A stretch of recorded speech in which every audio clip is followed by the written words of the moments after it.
Hello everyone, welcome to this class and welcome to Apna Sapna JRF. आज की इस class में हम पढ़ने वाले हैं न्यूक्लियोटाइड का मेटाबॉलिज्म फॉर बायोकेमिस्ट्री। हम पढ़ना शुरू करेंगे। इससे पहले बताएं आप सब कैसे हैं, तैयारी कैसी चल रही है और ऑडियो वीडियो क्लियर है जी। गुड मॉर्निंग मोहन, किरण, नेहा, सलोनी, शालू, गुंजन जी, कैसे हैं आप सब? अच्छे हैं? Good morning everyone.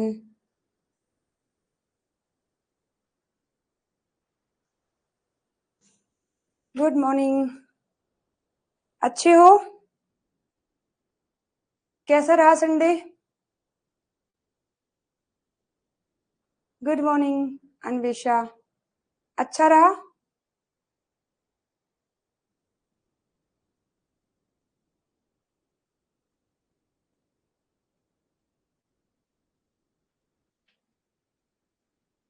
जी मैं बहुत बढ़िया हूँ। बेकार था संडे? ओके, तो मतलब जो आप चाहते थे वो कर नहीं पाए इसीलिए बेकार रहा है ना?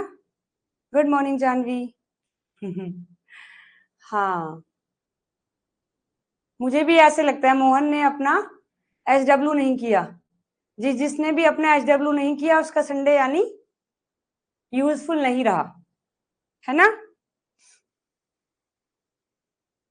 हाँ हाँ, मैंने कर लिया सारा काम, बिना काम किए वहां से आने ही नहीं दिया।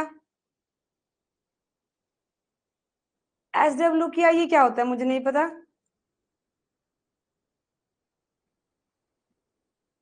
गुड मॉर्निंग कोमल। अच्छा, रिवीजन नहीं कर पाए। एसडब्ल्यू क्या होता है? Good morning Reena.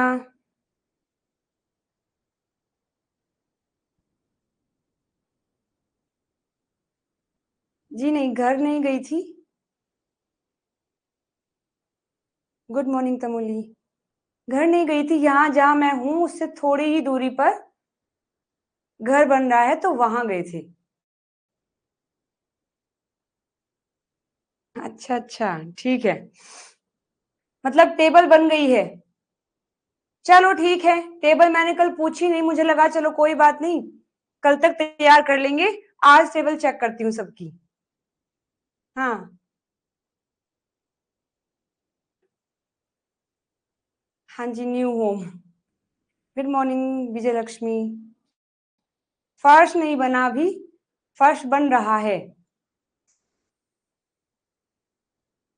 जब वो पूरा हो जाएगा जल्दी मैं आपको आपको लेके चलूंगी वहां, ठीक है?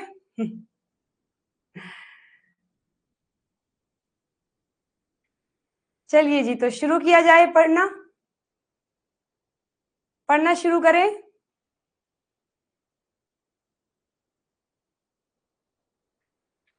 टेबल में सबके यूनिक फीचर नहीं थे। हाँ हाँ, वो ठीक है। यूनिक फीचर वाला कॉलम इसलिए बनवाया था ताकि किसी का यूनिक फीचर हो तो आप लिख सको, नहीं है तो आप उसको खाली छोड़ सकते हैं।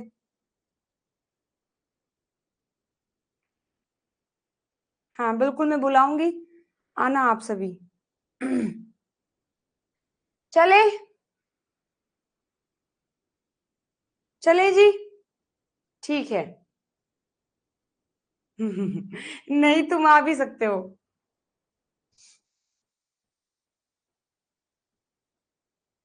यूरिया साइकिल में 4 इक्विवेलेंट एटीपी रिक्वायर्ड होगा। हाँ, डायरेक्टली अगर देखें तो 3 एटीपी हैं, डायरेक्टली तो 3 एटीपी हैं, बट अगर इक्विवेलेंट की बात करें तो वो 4 एटीपी के बराबर है, क्योंकि एक एटीपी को एडीपी में नहीं बल्कि एएमपी में कन्वर्ट किया गया था। हम्म,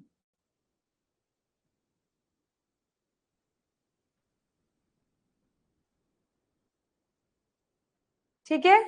हाँ जी, ओके।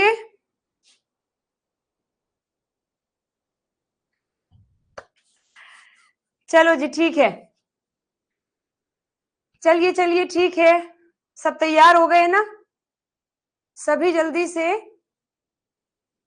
सभी जल्दी से अपनी जो जगह है उसे एक्वायर करके पूरे पक्के से बैठ जाएंगे। आज हमें न्यूक्लियोटाइड का कंप्लीट करके लिपिड का शुरू करना है, ठीक है। चलो फिर चलिए मैं आपको लेके चलती हूँ न्यूक्लियोटाइड पर। और लास्ट टाइम याद है ना, हमने पैरामिडीन का पढ़ लिया था। तो एक बार जो है ना मैं आपको जल्दी से रिकॉल करवा देती हूँ। हम क्या पढ़ रहे हैं? न्यूक्लियोटाइड का मेटाबॉलिज्म। हम पढ़ रहे हैं न्यूक्लियोटाइड मेटाबॉलिज्म पढ़ रहे हैं। और इस मेटाबॉलिज्म में अगर न्यूक्लियोटाइड की बात करते हैं, फॉस्फेट होता है, शुगर होती है और नाइट्रोजनस बेस होते हैं। नाइट्रोजनस बेस होते हैं, ठीक। शुगर आपको पता ही है, ट्रिपल पी पाथवे से शुगर हम एक्वायर कर सकते हैं और ये शुगर कनेक्टेड रहती है फॉस्फेट के साथ। इसमें यहाँ फॉस्फेट लगा होता है, यहाँ शुगर, और पहले कार्बन पर ऐसे 2 फॉस्फेट लगी होती है। इसे हमने क्या कहा था? PRPP, phospho ribosyl pyrophosphate. जब भी ये शुगर कनेक्ट करने जाएगा प्यूरिन से या पैरामिडीन से, तो ये दोनों हट जाते हैं। जैसे ये हटती है तो यहाँ जो अपना कार्बन है उसको एक्टिव कर देती है, फिर ये कार्बन बॉन्ड बना लेता है हमारे बेस के साथ में। दोनों में ये रहेगा, लेकिन फर्क बस इतना है कि अब हमें बनाना है नाइट्रोजनस बेस। इसमें 2 ऑप्शन है, पैरामिडीन था और सेकंड था हमारा प्यूरिन। पैरामिडीन था एंड प्यूरिन था। लास्ट क्लास में हमने पैरामिडीन के बारे में पढ़ लिया था सब कुछ। पैरामिडीन में 3 ऑप्शन है हमारे पास, 3 प्रोसेस होंगी। एक है UTP, CTP and deoxyribose TTP. हमें ये 3 बनाने हैं। सबसे पहले बनता है आपका यूएमपी। सबसे पहले बनता है यूएमपी। फिर यूएमपी को हम यूटीपी में कन्वर्ट कर सकते हैं, यूटीपी से हम सीटीपी भी बना सकते हैं और यूटीपी से हम डीटीटीपी भी बना सकते हैं। तो हमने ये सीख लिया था कि यूएमपी कैसे बनाएंगे। सो पैरामिडीन को बनाने के लिए हमारे पास जो चीजें होती हैं उसमें 2 रख रहे हैं। इसको अभी फिलहाल मैं होल्ड पे रख रही हूँ, इसको आज हम पढ़ेंगे। पैरामिडीन का बता देती हूँ। पैरामिडीन को बनाने के लिए कुछ अमीनो एसिड चाहिए और एक बाइकार्बोनेट आयन चाहिए। सारी ये चेन होती है हमारे पैरामिडीन की। और नंबरिंग हम शुरू करते हैं बिलो वाले नाइट्रोजन से, क्योंकि नंबरिंग बहुत जरूरी है। यहाँ नंबरिंग में गड़बड़ मत कर देना, है ना। और प्यूरिन की बात करें तो प्यूरिन की नंबरिंग शुरू होती है अबोव वाले नाइट्रोजन से। तो उसको 1 मार्क करेंगे, 2, 3, 4, 5, 6, जिसमें कि 1, 6, 5, 4 ये चारों एटम डोनेट करता है aspartate amino acid. Third nitrogen donate by glutamine amide nitrogen and the second carbon is donate by bicarbonate ion. ये दोनों कंबाइन हो जाते हैं, इसे बोलते हैं कार्बामोइल फोस्फेट, जिसमें अपना बाइकार्बोनेट आयन है और amino group from the glutamine है जो अमोनिया में कन्वर्ट हो जाता है। दोनों को जोड़ने के लिए हमें 2 एटीपी देनी होती है, एक एंजाइम चाहिए। Enzyme carbamoyl phosphate synthetase second. Urea cycle में जो इस्तेमाल हुआ वो सिंथेटेज 1 था, ये सिंथेटेज 2 है। 2 एटीपी इस्तेमाल करके ये कार्बामोइल फोस्फेट बना देता है, यानी इन दोनों को डोनेट करने वाला कंपाउंड बना देगा। फिर ये थर्ड नाइट्रोजन और अपना सेकंड कार्बन डोनेट करते हैं। याद है ना, हमने किस नाम से पढ़ा था? 23CP के नाम से हमने पढ़ा था। 23CP है ना, क्या पढ़ा था? 23CP पढ़ा था। हाँ जी, कार्बामोइल फोस्फेट बनेगा। डन। इतना करने के बाद फिर हम इसमें एस्पार्टेट जोड़ेंगे और बस अपना पूरा ये बन जाएगा। ये देखिए, ये देखो, कार्बामोइल फोस्फेट लिया जो अभी बना के आए हैं। कैसे बना था? HCO3 ammonia group from the glutamine. इस एंजाइम ने 2 एटीपी इस्तेमाल करके कार्बामोइल फोस्फेट बना दिया। कार्बामोइल फोस्फेट साथ में लेके आए एस्पार्टेट। कार्बामोइल फोस्फेट से फोस्फेट हटा करके एस्पार्टेट लगा देंगे, बन जाएगा कार्बामोइल एस्पार्टेट, बन जाएगा कार्बामोइल एस्पार्टेट। फिर यहां से डिहाइड्रेशन यानी H2O निकलेगा, बन जाएगा डाईहाइड्रो ओराटेट। डाईहाइड्रो ओराटेट से बनता है ओराटेट। ओराटेट बनने के बाद तब आता है PRPP यानी शुगर एंड फोस्फेट। क्योंकि हमने पढ़ा भी है कि पैरामिडीन की फॉर्मेशन के लिए पहले बेस बन जाता है, फिर शुगर फोस्फेट आते हैं। तो ओराटेट बनने के बाद हमारा PRPP आता है, पायरोफोस्फेट बाहर निकल जाएगा और ओराटेट कनेक्ट हो जाएगा शुगर पर। जैसे ये कनेक्ट हो जाता है शुगर फोस्फेट पर, आप उसे बोलेंगे ओराटाइडाइलेट, ओराटाइडाइलेट। फिर बस यहाँ ओराटेट में और यूरेसिल में केवल एक एक्स्ट्रा COO का फर्क होता है। ओराटेट में एक CO2 एक्स्ट्रा होता है। तो PRPP आने के बाद ओराटाइडाइलेट बन जाता है, यहां से एक CO2 निकालते हैं, बन जाता है यूरिडाइलेट। ये बन गया UMP, सबसे पहले UMP बनता है। फिर अगर आपको UTP बनाना है तो आप 2 ATP देकर के काइनेज को बुला करके 2 ATP लगा देंगे तो ये UTP बन जाएगा, है ना। UTP बनने के बाद आप यहीं से ही CTP बना सकते हैं, क्योंकि यूरेसिल में साइटोसिन में अमीनो ग्रुप का फर्क है। तो यहां हमें एक डोनर चाहिएगा जिसका नाम है ग्लूटामाइन। सो ये ग्लूटामाइन अमीनो ग्रुप ट्रांसफर करता है, ग्लूटामेट में कन्वर्ट हो जाता है, साथ में एक एटीपी लगती है क्योंकि एंजाइम का नाम क्या है, साइटाइडाइलेट सिंथेटेज। तो एटीपी ग्लूटामाइन ने अमीनो ग्रुप दिया, बस होगा क्या, अपना जो 4th कार्बन है वहां से ऑक्सो ग्रुप हटा करके हम अमीनो ग्रुप लगा देंगे, ये बन गया CTP। यहीं से हम TTP बना सकते हैं।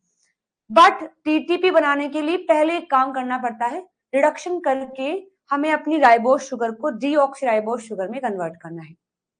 तो ये देखिए, ये हमारा CDP है, इसको मैं डीऑक्सी में कन्वर्ट करूंगी। एंजाइम का नाम है राइबोन्यूक्लियोटाइड रिडक्टेज, जो इसका रिडक्शन करके ऑक्सीजन को वहां से रिमूव करा करके उसे डीऑक्सी शुगर बना देगा। तो ये DCDP बन गया है।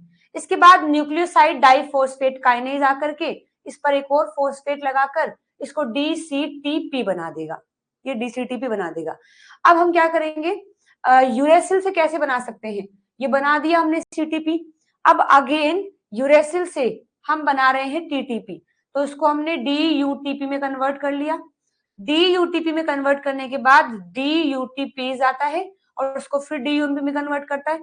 फिर आएगा आपका मेन एंजाइम थाइमिडाइलेट सिंथेज, जो आकर यहाँ मिथाइल ग्रुप ट्रांसफर करेगा इसके ऊपर और बन जाएगा थाइमीन। ठीक है, बन जाएगा थाइमीन। सो UTP से CTP बनाने के लिए glutamine, ATP and cytidylate synthetase, and UTP से TTP बनाने के लिए केवल चाहिएगा आपको thymidylate synthase. No ATP, no amino group, वहां आ जाएगा आपका N5N10 टेट्राहाइड्रोफोलेट, जो आकर मिथाइल ग्रुप डोनेट करता है और इसके 5वें कार्बन पर मिथाइल ग्रुप लगते ही ये बन जाएगा थाइमिन। ये सारी प्रोसेस मैं आपको लास्ट पढ़ा चुकी थी यहां तक। फिर हमने ये भी पढ़ा था कि रेगुलेशन कैसे होता है। ये जो बना है ना CTP, ये CTP जो बना है, सबसे पहली रिएक्शन यहां जो हुई है, सबसे पहली रिएक्शन को आकर के रोक देता है। अगर CTP ज्यादा हो गया तो वो पहली रिएक्शन को आकर के रोक देगा, ओवरऑल रेगुलेशन हो जाएगा, ओवरऑल रेगुलेशन हो जाएगा। हाँ बिल्कुल, प्रोडक्ट इनिबिशन होगा। चलिए जी, मैं उम्मीद करती हूँ यहां तक आप समझ गए होंगे। पैरामिडीन का ये जो पार्ट है रिएक्शन वाला थोड़ा छोटा है, तो मैंने आपको पूरा स्टेप बाय स्टेप बता दिया है, याद भी करा दिया है, बहुत ही आसान है। एक बार फिर से फटाफट recall, carbamoyl phosphate with aspartate बन जाएगा कार्बामोइल एस्पार्टेट, फिर डाई ओराटाइडेट, फिर डाईहाइड्रो ओराटेट, फिर ओराटेट, फिर ओराटाइडाइलेट, फिर यूरिडाइटाइलेट, और फिर आपका लास्ट में यूटीपी बन जाएगा। यूटीपी से आप बना सकते हैं, उससे आप डीटीटीपी बना सकते हैं। डन। प्यूरिन का थोड़ा बड़ा है, हालांकि मैं आपको पूरा समझा दूंगी, लेकिन याद क्या करना है, बस वो जो मैं कहूंगी, ठीक है।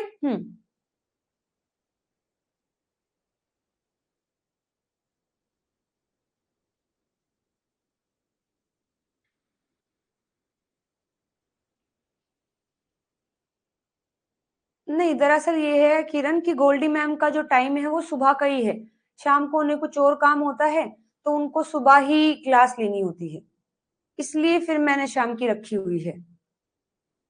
तो ये क्लास एक्सचेंज करने का जो फैसला है वो अकेला मेरा नहीं है, गोल्डी मैम को भी इन्वॉल्व करना पड़ेगा उस चीज में, तो इसलिए मैं अकेली नहीं डिसाइड कर सकती कि चलो ठीक है अब से मैं 8 बजे क्लास लूंगी, और मुझे गोल्डी मैम से डिस्कस करना पड़ेगा, और पहले भी बात हुई है, उनको 8 बजे का टाइम ही सुटेबल रहता है।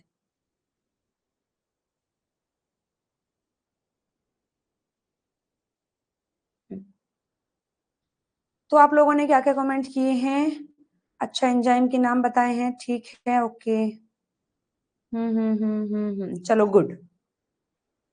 ओके, चलिए जी चलते हैं फिर अपने नई क्लास पर, नए टॉपिक पर, जिसका नाम है प्यूरिन का न्यूक्लियोटाइड सिंथेसिस। अब तक मैंने पैरामिडीन समझाया, अब प्यूरिन की बात करेंगे। प्यूरिन में थोड़ी चीजें कॉम्प्लेक्स है, क्योंकि यहाँ पर हमारी 2 रिंग आ गई है, यहाँ आ गई है 2 रिंग, तो नाम भी ज्यादा बड़े हो गए, ज्यादा भी हो गए, रिएक्शन भी ज्यादा हो गई है, पर चलो पढ़ते हैं पूरा अच्छे से डिटेल में।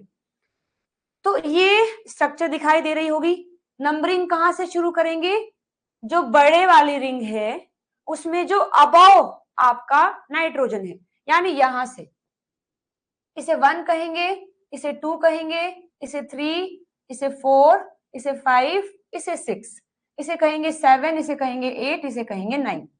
ठीक है, अब देखते हैं 1 बाय 1 किसने किसको क्या दिया। तो एस्पार्टेट देता है फर्स्ट नाइट्रोजन, एस्पार्टेट देगा first nitrogen. Second carbon format देता है, third and ninth nitrogen, third वाला एंड नाइन्थ नाइट्रोजन ये देता है आपका ग्लूटामाइन। नाइन्थ एंड थर्ड कौन देता है? ग्लूटामाइन देता है। Fourth carbon, fifth carbon, seventh nitrogen glycine देता है। सिक्स्थ कार्बन आपका CO2 देता है, और eighth carbon given by format. ठीक, मुश्किल लग रहा है याद करने में, मैं याद करा दूंगी, बस मेरे साथ फ्लो में चलते रहे। ठीक, एक बार फिर से देखते हैं। देखिए, वहां याद है आपको पैरामिडीन में पहला नाइट्रोजन किसने दिया था? एस्पार्टेट ने। यहां भी पहला नाइट्रोजन एस्पार्टेट देगा। वहां थर्ड नाइट्रोजन किसने दिया था? ग्लूटामाइन ने। यहाँ थर्ड और नाइन्थ दोनों ग्लूटामाइन देंगे। डन। ये 3 चीजें तो आप वहां से रिलेट करके याद कर सकते हैं। फर्स्ट नाइट्रोजन यहां भी एस्पार्टेट दे रहा है, वहां भी एस्पार्टेट नहीं दिया था। यहां थर्ड नाइट्रोजन, वहां पर भी थर्ड नाइट्रोजन ग्लूटामाइन ने दिया था, यहां भी थर्ड नाइट्रोजन ग्लूटामाइन ही देगा, साथ में नाइन्थ भी ऐड कर लीजिए। ये 3 चीजें तो आप ऐसे याद कर सकते हैं। इसके बाद ग्लाइसिन, ग्लाइसिन का पूरा ही कार्बन का जो चेन है, जो उसकी बैकबोन है, वो पूरी यहां जाती है। एक तो ये कार्बन अल्फा कार्बन, एक ये इस पर लगा हुआ नाइट्रोजन, और इस पर लगा हुआ कार्बोक्सिल ग्रुप। तो ये फोर्थ, फिफ्थ और सेवेंथ ये तीनों दिए जाते हैं ग्लाइसिन के थ्रू। अब बाकी बच गए आपका second carbon, eighth carbon format, और सिक्स्थ कार्बन CO2। ठीक है, मुझे यकीन है अभी याद नहीं हुई होंगी चीजें, लेकिन घबराना मत, अभी याद करेंगे। इतना समझ लीजिए किसने क्या डोनेट किया है। So the two parent purinucleotide of nucleic acid are adenosine 5 monophosphate and guanosine 5 monophosphate containing the purine base adenine and guanine। Adenine हो या गुआनिन हो, सारे ऐसे बनेंगे। फिर बस एडेनिन बनाने के लिए हम 6 पर एक अमीनो ग्रुप लगाएंगे, एंड गुआनिन बनाने के लिए हम सेकंड पर अमीनो लगा करके 6 पर ऑक्सो लगाएंगे। वो बाद की बात है, पहले बेसिक स्ट्रक्चर तैयार कर लेते हैं, बाकी जो एडिशन है वो हम बाद में कर लेंगे। तो ये हुआ आपका प्यूरिन। पूरा जो सिंथेसिस का है ये पाथवे है पूरा सिंथेसिस का। चलिए इसको समझाती हूं मैं वन बाय वन, समझेंगे पूरा पूरा समझेंगे। इसमें से याद क्या क्या करना है वो मैं आपको बताऊंगी बाद में, पहले पूरा समझिए, ऐसे समझिए कि पूरा याद ही करना है आपको। चलो स्टार्ट करते हैं। हाँ एक बात और याद रखेंगे, जैसे पैरामिडीन में पहले हमने ओराटेट बनाया था, यानी बेसिक स्ट्रक्चर बनाई थी, उसके बाद पीआरपीपी आया था। यहाँ ऐसा नहीं है, यहाँ पीआरपीपी सबसे पहले आ जाता है, उसी पर ही one by one by one by one connect करेंगे। अब एक बात और ध्यान रखो, पीआरपीपी आ गया है, सबसे पहले मुझे पीआरपीपी पर कनेक्ट करना है अपना सबसे पहला एटम। बता सकते हो कि वो कौन सा एटम होगा? मेरे पास शुगर आ गई है और मुझे वन बाय वन एक एक एटम जो है जोड़ते हुए चलना है, तो सबसे पहले मुझे कौन सा एटम लेके आना पड़ेगा ताकि मैं रिंग से कनेक्ट कर सकूं? कौन बताएगा?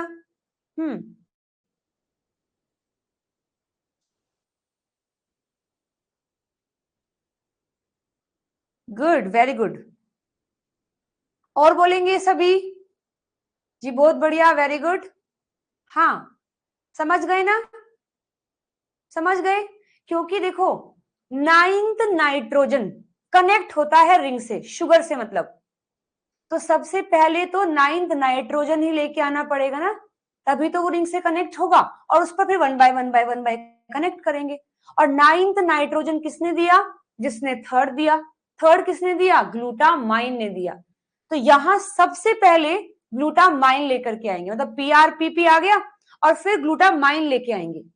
जैसे पैरामिडीन में कार्बामोइल फॉस्फेट एस्पार्टेट दोनों साथ में आ गए थे, यहाँ पीआरपीपी आएगा और नाइन्थ नाइट्रोजन डोनेट करने के लिए ग्लूटामाइन आएगा। ठीक, वेरी गुड, बहुत बढ़िया, सबको कनेक्ट हुआ है। तो ये है हमारा पीआरपीपी। पीआरपीपी में पायरोफॉस्फेट है, ये यहां से हटेंगे, ये देखो पायरोफॉस्फेट हट गया है, आ गया ग्लूटामाइन नाइन्थ नाइट्रोजन देने, और ग्लूटामेट में कन्वर्ट होकर के चला गया, एक अमीनो ग्रुप नाइट्रोजन प्रोवाइड कर दिया। ये सबसे पहले कहां कनेक्ट होगा? हमारे शुगर के पहले कार्बन पर, ये देखिए कनेक्ट हो गया, NH2 ये कनेक्ट हो गया है नाइन्थ नाइट्रोजन। अच्छा इसके बाद कौन आएगा? फिर आएगा ग्लाइसिन। याद करिए ग्लाइसिन ने क्या क्या दिया था, याद करेंगे ग्लाइसिन ने क्या दिया था? नाइन्थ नाइट्रोजन से लगा हुआ कार्बन, कौन सा था ये? 1 2 3 फोर्थ कार्बन था, फोर्थ फिफ्थ और सेवेंथ नाइट्रोजन, ये देखिए fourth carbon, fifth carbon, seventh nitrogen. सबसे पहले ग्लूटामाइन आ गया, आकर के नाइन्थ नाइट्रोजन दिया और शुगर से कर दिया कनेक्ट। फिर तुरंत आएगा आपका ग्लाइसिन, ग्लाइसिन आकर के सीधा 3 एटम देगा, फोर्थ वाला जो नाइन्थ से कनेक्ट होगा, फिफ्थ वाला जो फोर्थ से कनेक्ट होगा, एंड सेवेंथ नाइट्रोजन जो कि फिफ्थ कार्बन से कनेक्ट होगा। आ गया ग्लाइसिन, वेरी गुड। तो ग्लाइसिन ने हमें, ये देखिए नाइट्रोजन आ गया है यहाँ, ग्लूटामाइन वाला, ये कार्बन और ये नाइट्रोजन हमें दिया है ग्लाइसिन ने। इतना होने के बाद, ग्लाइसिन ने दिया है, इसके बाद आप लेके आएंगे अपना फॉर्माइल, फॉर्मेट मतलब जो एक और कार्बन डोनेट करेगा। पहले फिफ्थ वाली नाइट्रोजन हमने कंप्लीट कर दी, यानी ग्लूटामाइन लेके आए, फिर ग्लाइसिन लेके आए, फिर ये कार्बन दिया, ये रिंग हुई तैयार। अब बारी है इस रिंग को बनाने की। अब थर्ड नाइट्रोजन लेके आएंगे, अगेन कौन आएगा? अगेन ग्लूटामाइन आएगा, फिर से आपका ग्लूटामाइन आएगा। तो देखो ये सीक्वेंस ही हमें बस याद रखना है। तो अपना फॉर्मेट आया, आकर के इसने जो 8th वाला कार्बन है वो डोनेट कर दिया है। यहां इतना होने के बाद अभी देखिए फिर आएगा ग्लूटामाइन। फिर ग्लूटामाइन क्यों आ गया? क्योंकि थर्ड नाइट्रोजन भी तो इसको ही देना है। तो अब ये देखो यहां तक हमारी ये 5 मेंबर वाली रिंग बन गई थी।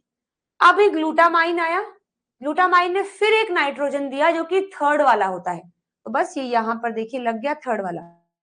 सेकंड कार्बन से जो ग्लाइसिन ने दिया था उससे कनेक्ट हो गया हमारा एक और नाइट्रोजन। कौन सा होता है ये कौन सा नाइट्रोजन होता है? ये थर्ड नाइट्रोजन होता है।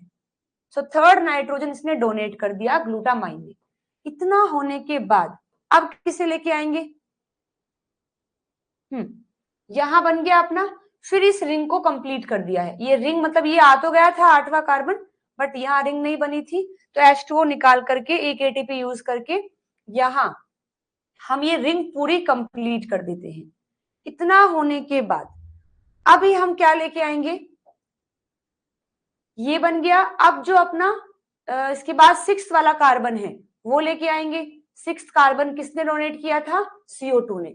फिर आएगा एस्पार्टेट जो पहला नाइट्रोजन डोनेट करेगा, तो जो हम इस पर अपना पहला नाइट्रोजन यहां लगा देंगे। फिर पहला लगाने के बाद अब रह गया है लास्ट में फॉर्मेट। फॉर्मेट आकर के कार्बन यहाँ डोनेट करेगा एंड फाइनली ये फॉर्मेट आया, अपना उसने डोनेट किया और ये पूरी रिंग तैयार। ये बन गया आपका प्यूरिन। चलो एक बार से देखते हैं। सबसे पहले कौन आएगा, अपने इस डायग्राम में देख लेते हैं। सबसे पहले ग्लूटामाइन आएगा, डोनेट करेगा 9th नाइट्रोजन। फिर ग्लाइसिन आएगा, डोनेट करेगा 4th, 5th carbon and 7th nitrogen. फिर आपका आएगा फॉर्मेट, डोनेट करेगा 8th कार्बन।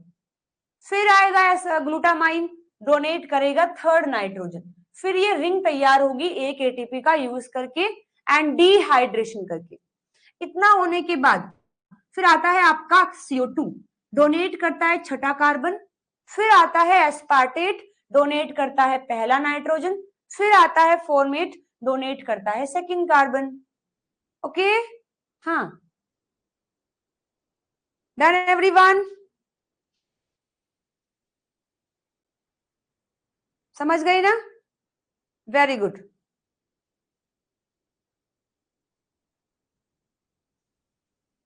डन। चलो एक बार फिर से रिवाइज करेंगे। मैंने कहा था ना मैं पूरा याद करवा दूंगी, तो ये बस मैंने आपको बताया है। बाकी इसमें जो है याद क्या करना है, देखो याद करना है सीक्वेंस, कौन आया किसने क्या डोनेट किया। ये हमारे पास प्यूरिन की पूरी रिंग है।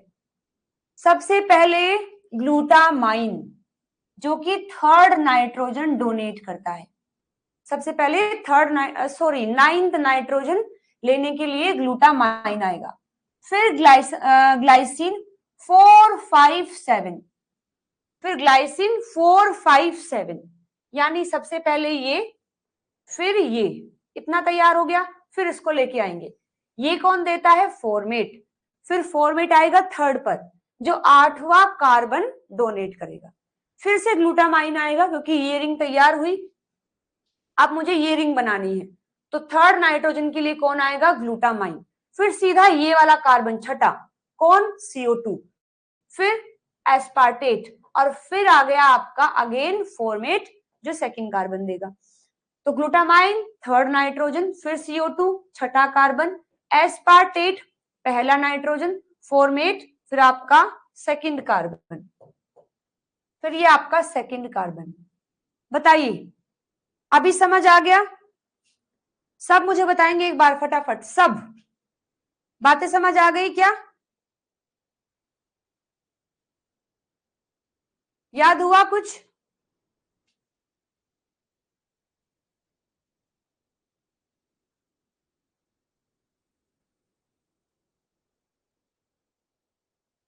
याद हो गया?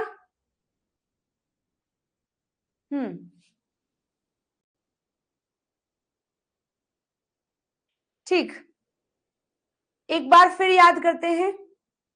ये तो पक्का श्योर है ना, सबसे पहले तो 9th नाइट्रोजन ही लेके आना पड़ेगा क्योंकि उसे कनेक्ट करना है, और 9th नाइट्रोजन देता है ग्लूटामाइन। देन ग्लूटामाइन लेकर के आया 9th नाइट्रोजन। फिर ग्लाइसिन को लेके आ जाइए, बहुत सारा काम हल्का हो जाएगा। 4, 5, 7, 4, 5, 7 ग्लाइसिन। फिर लेके आइए फॉर्मेट को जो 8वां कार्बन देगा।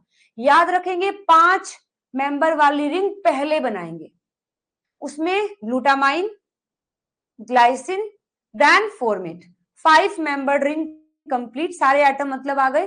फिर लेके आइए फिर से ग्लूटामाइन को, वो अपना 3rd नाइट्रोजन डोनेट करेगा। फिर लेके आइए CO2 को जो 6th वाला कार्बन डोनेट करेगा, फिर लेके आएंगे एस्पार्टेट को जो पहले वाला नाइट्रोजन डोनेट करेगा, फिर लेके आएंगे फॉर्मेट को जो सेकंड कार्बन डोनेट करेगा, है ना। गुड मॉर्निंग अन्नपूर्णा, तुम थोड़ा लेट हो जाती हो। ठीक है, तो बस ये याद करना है।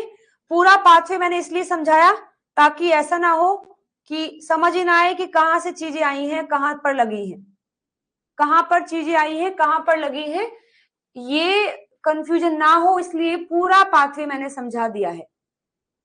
ठीक है, अच्छा इसमें एक बात और याद रख लेंगे, टोटल एटीपी भी याद कर लेते हैं कितनी लगी है। तो इसमें एक एटीपी यहां है, एक एटीपी यहां लगी है आपकी, 2 3 4 5, टोटल जो है आपकी 5 एटीपी टोटल लगी है, 5 एटीपी लगी है टोटल। इसे पूरे पाथवे को तैयार करने में हमें 5 एटीपी लगी है। ठीक है,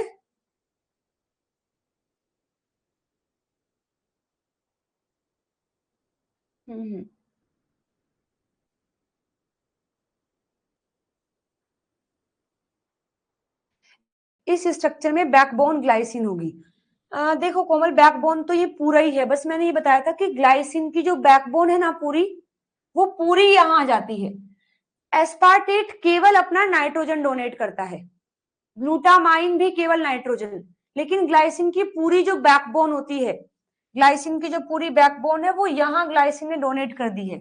सी अल्फा, सी लगा दीजिए नाइट्रोजन, ग्लाइसिन में बस यही तो होता है, ऊपर यहाँ हाइड्रोजन आ जाएगा, यहाँ भी हाइड्रोजन आ जाएगा, तो ये अपना ग्लाइसिन है।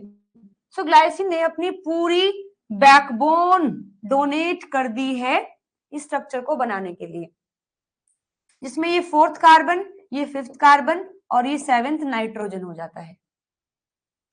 ठीक है,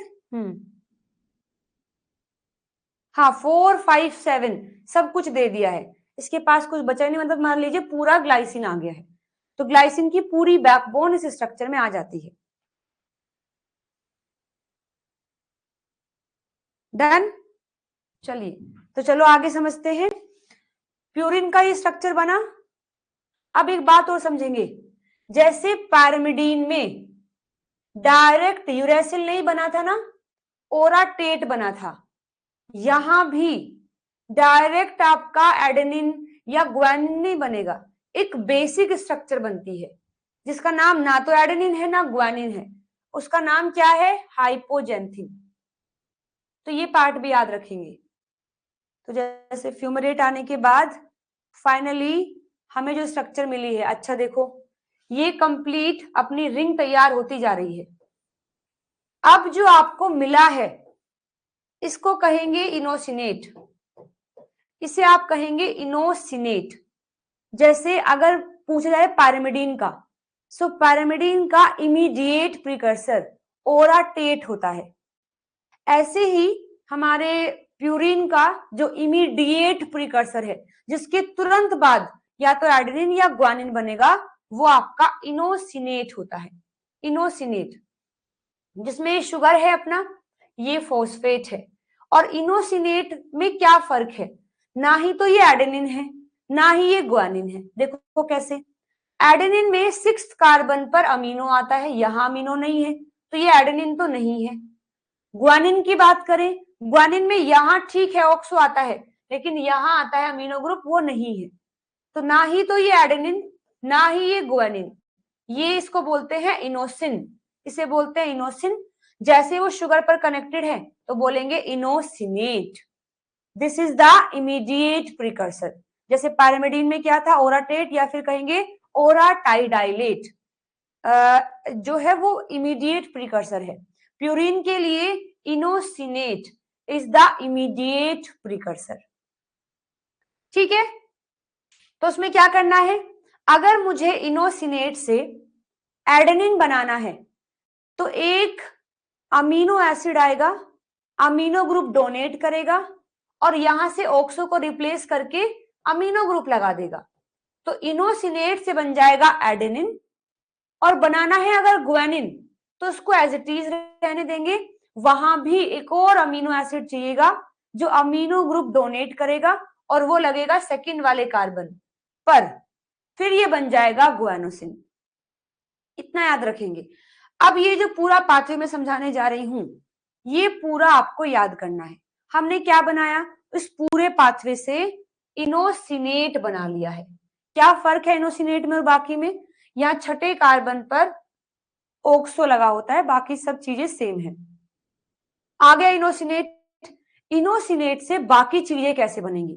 मान लीजिए मुझे बनाना है एडेनिन, तो एंजाइम क्या आएगा? एडिनाइलो सक्सिनेट सिंथेटेज, क्योंकि यहां आता है एस्पार्टेट। यहां एस्पार्टेट आता है अमीनो ग्रुप डोनेट करने के लिए, जो 6th कार्बन पर लगेगा। एस्पार्टेट आया, जीटीपी इस्तेमाल की जाएगी, क्योंकि अगेन क्या है, सिंथेटेज है। यहां बन जाता है एडिनाइलो सक्सिनेट। फिर यहाँ एडिनाइलो सक्सिनेट लाइज आता है, जिससे कि ये पार्ट को हटा देगा, फ्यूमरेट की फॉर्म में ये बाहर निकलेगा, अमीनो ग्रुप यही रह जाएगा। ठीक है, तो ऐसा हुआ कि एस्पार्टेट आया, एस्पार्टेट ने इस ऑक्सो को यहां से हटाया और खुद देखो कनेक्ट हो गया। एस्पार्टेट अपने अमीनो ग्रुप से यहां कनेक्ट हो गया है। कनेक्ट होने के बाद फिर एडिनाइलो सक्सिनेट लाइज आता है, लाइज इसको यहां से कट कर देगा, और ये जो कट होकर के बना इसको बोलते हैं फ्यूमरेट। फ्यूमरेट बाहर निकलेगा, अमीनो ग्रुप यहीं लगा रह जाएगा। ये बन गया आपका एडिनाइलेट, ये बन गया आपका एएमपी यानी एडिनोसिन। अभी इनोसिनेट से बनाते हैं हमारा गुआनिन। इससे बनाने के लिए किसको लेके आएंगे? यहां सबसे पहले हम आईएमपी डी हाइड्रोजिनेज को लेके आएंगे। आईएमपी डी हाइड्रोजिनेज पहले सेकंड पोजीशन पर जहां अमीनो लगाना है, पहले वो यहां आकर के ऑक्सो लगाता है, इसको बोलते हैं जेंथेलाइलेट। और फिर लास्ट में आता है एक्सएमपी ग्लूटामाइन अमाइडो ट्रांसफेरेज, जो ग्लूटामाइन से अमीनो ग्रुप लेगा और इस सेकंड पोजीशन पर अमीनो ग्रुप को ऐड कर देगा, ये बन जाएगा गुआनाइलेट। ये बनेगा आपका गुआनाइलेट। एक बार फिर से समझते हैं। इनोसिनेट हमने बना लिया, स्ट्रक्चर भी याद रख लोगे, बिल्कुल भी हार्ड नहीं है। बस क्या है कि 6 पर ऑक्सो लगा हुआ है। गुआनिन में और इनोसिनेट में केवल इस सेकंड कार्बन पर अमीनो ग्रुप का डिफरेंस है, बाकी कुछ नहीं। और एडेनिन में और इनोसिनेट में 6 पर ऑक्सो की जगह पर अमीनो ग्रुप आता है, बस इतना फर्क है। पहले बनाते हैं अपना adenylate. So A for adenylate and A for aspartate, जो अमीनो ग्रुप डोनेट करने आता है। G for guanine, G for glutamine, जो अमीनो ग्रुप ट्रांसफर करता है। सो एडेनिन बनाने के लिए इनोसिनेट पर हमें यहां अमीनो ग्रुप लगाना है, वो एस्पार्टेट देता है। एक जीटीपी लगती है, एंजाइम का नाम है एडिनाइलो सक्सिनेट सिंथेटेज, जो आकर पूरे एस्पार्टेट को यहां प्रेजेंट कर देता है। फिर एडिनाइलो सक्सिनेट बन गया, ये लाइज आएगा क्योंकि इसको तोड़ना है, ये एक्स्ट्रा पार्ट टूटेगा और ये एक्स्ट्रा पार्ट स्ट्रक्चर फ्यूमरेट की है, अमीनो ग्रुप यहां रह जाएगा, ये बन गया आपका एडिनाइलेट। तो ये दोनों एंजाइम एस्पार्टेट, जीटीपी और ये एंजाइम, ये आपको याद करना है। ठीक, अब इसमें देखते हैं इनोसिनेट में।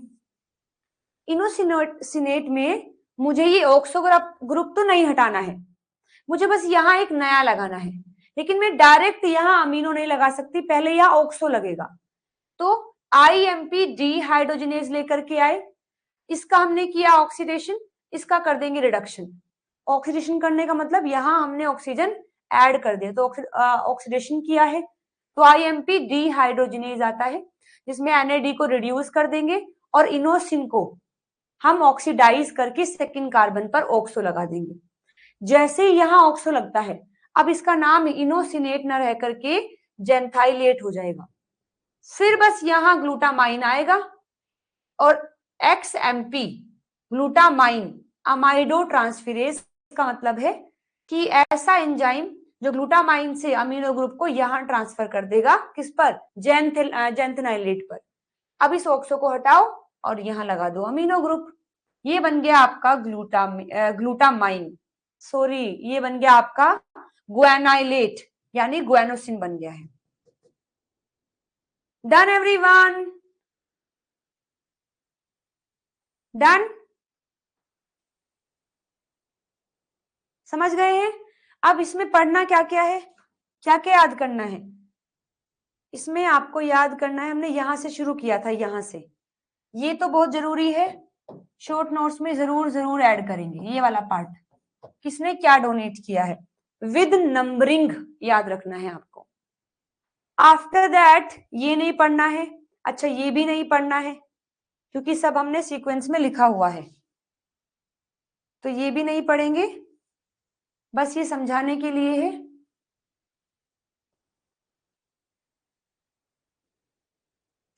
हे भगवान, आप चाहें तो एक बार इसको रीड जरूर कर सकते हैं।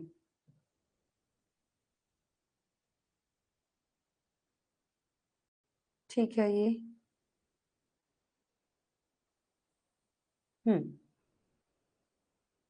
इसके बाद आप याद करेंगे ये वाला पार्ट, और ये वाला पार्ट याद करने के बाद लास्ट में लिखेंगे कि ये सब आने के बाद हमें मिला इनोसिनेट, इनोसिनेट, इसे आप कह सकते हैं इमीडिएट प्रिकर्सर, ये इमीडिएट प्रिकर्सर है। क्या अलग है इसमें, 6th ऑक्सो है, ये 6th ऑक्सो प्यूरिन है। स्ट्रक्चर याद होगी ना, फिर चीजें आसान हो जाएंगी। 6 ऑक्सो प्यूरिन, तो शॉर्ट नोट्स में फिर ये करेंगे। टोटल कितनी एटीपी लगी थी याद है क्या, टोटल कितनी, 6 एटीपी थी ना, एक बार रुको मैं काउंट कर लेती हूँ, एटीपी कितनी थी, 6 या 5,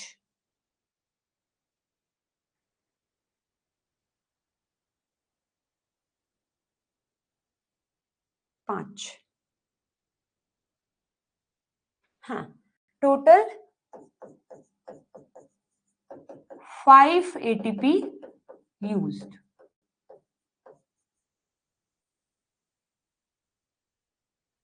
आफ्टर दैट ये वाला पार्ट तो पूरा पढ़ना है, ये वाला पार्ट पूरा पढ़ेंगे, इसमें कोई भी कुछ नहीं छोड़ना है। डन?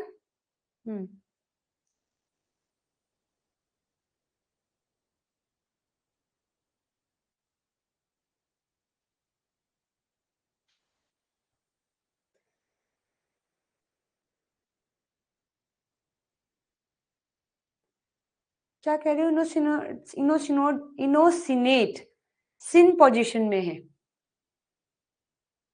नहीं देखो, ऑलवेज तो मैं नहीं बता सकती, लेकिन हाँ ये है कि ये बॉन्ड के अराउंड तो ये मूव कर सकते हैं, हो सकता है ये बना ऐसे हो, लेकिन जब ये कनेक्ट करेगा तो कनेक्ट करते वक्त तो फिर ये एंटी में ही आ जाएगा। अब ये चेक करना पड़ेगा कि ऑलवेज जो है सिन में ही बनता है या एंटी में भी बन सकता है, क्योंकि ये रिंग हमने बना दी है, अब अटैच करना है तो इसको अगर ऐसे घुमाएंगे अटैच तो तब भी होगा ऐसे ही। ठीक है जी, शुभ प्रभात।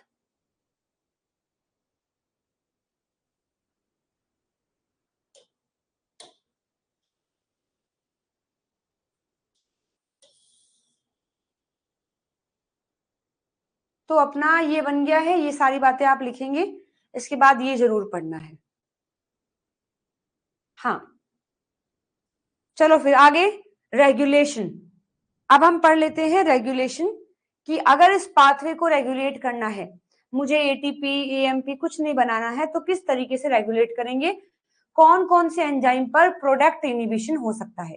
ठीक, तो प्रोडक्ट इनिबिशन के लिए यहाँ बहुत सारे ऑप्शन है, जैसे वहां तो एक ही ऑप्शन था ना कि अपना जो यूटीपी बना है वो जाकर के सबसे पहले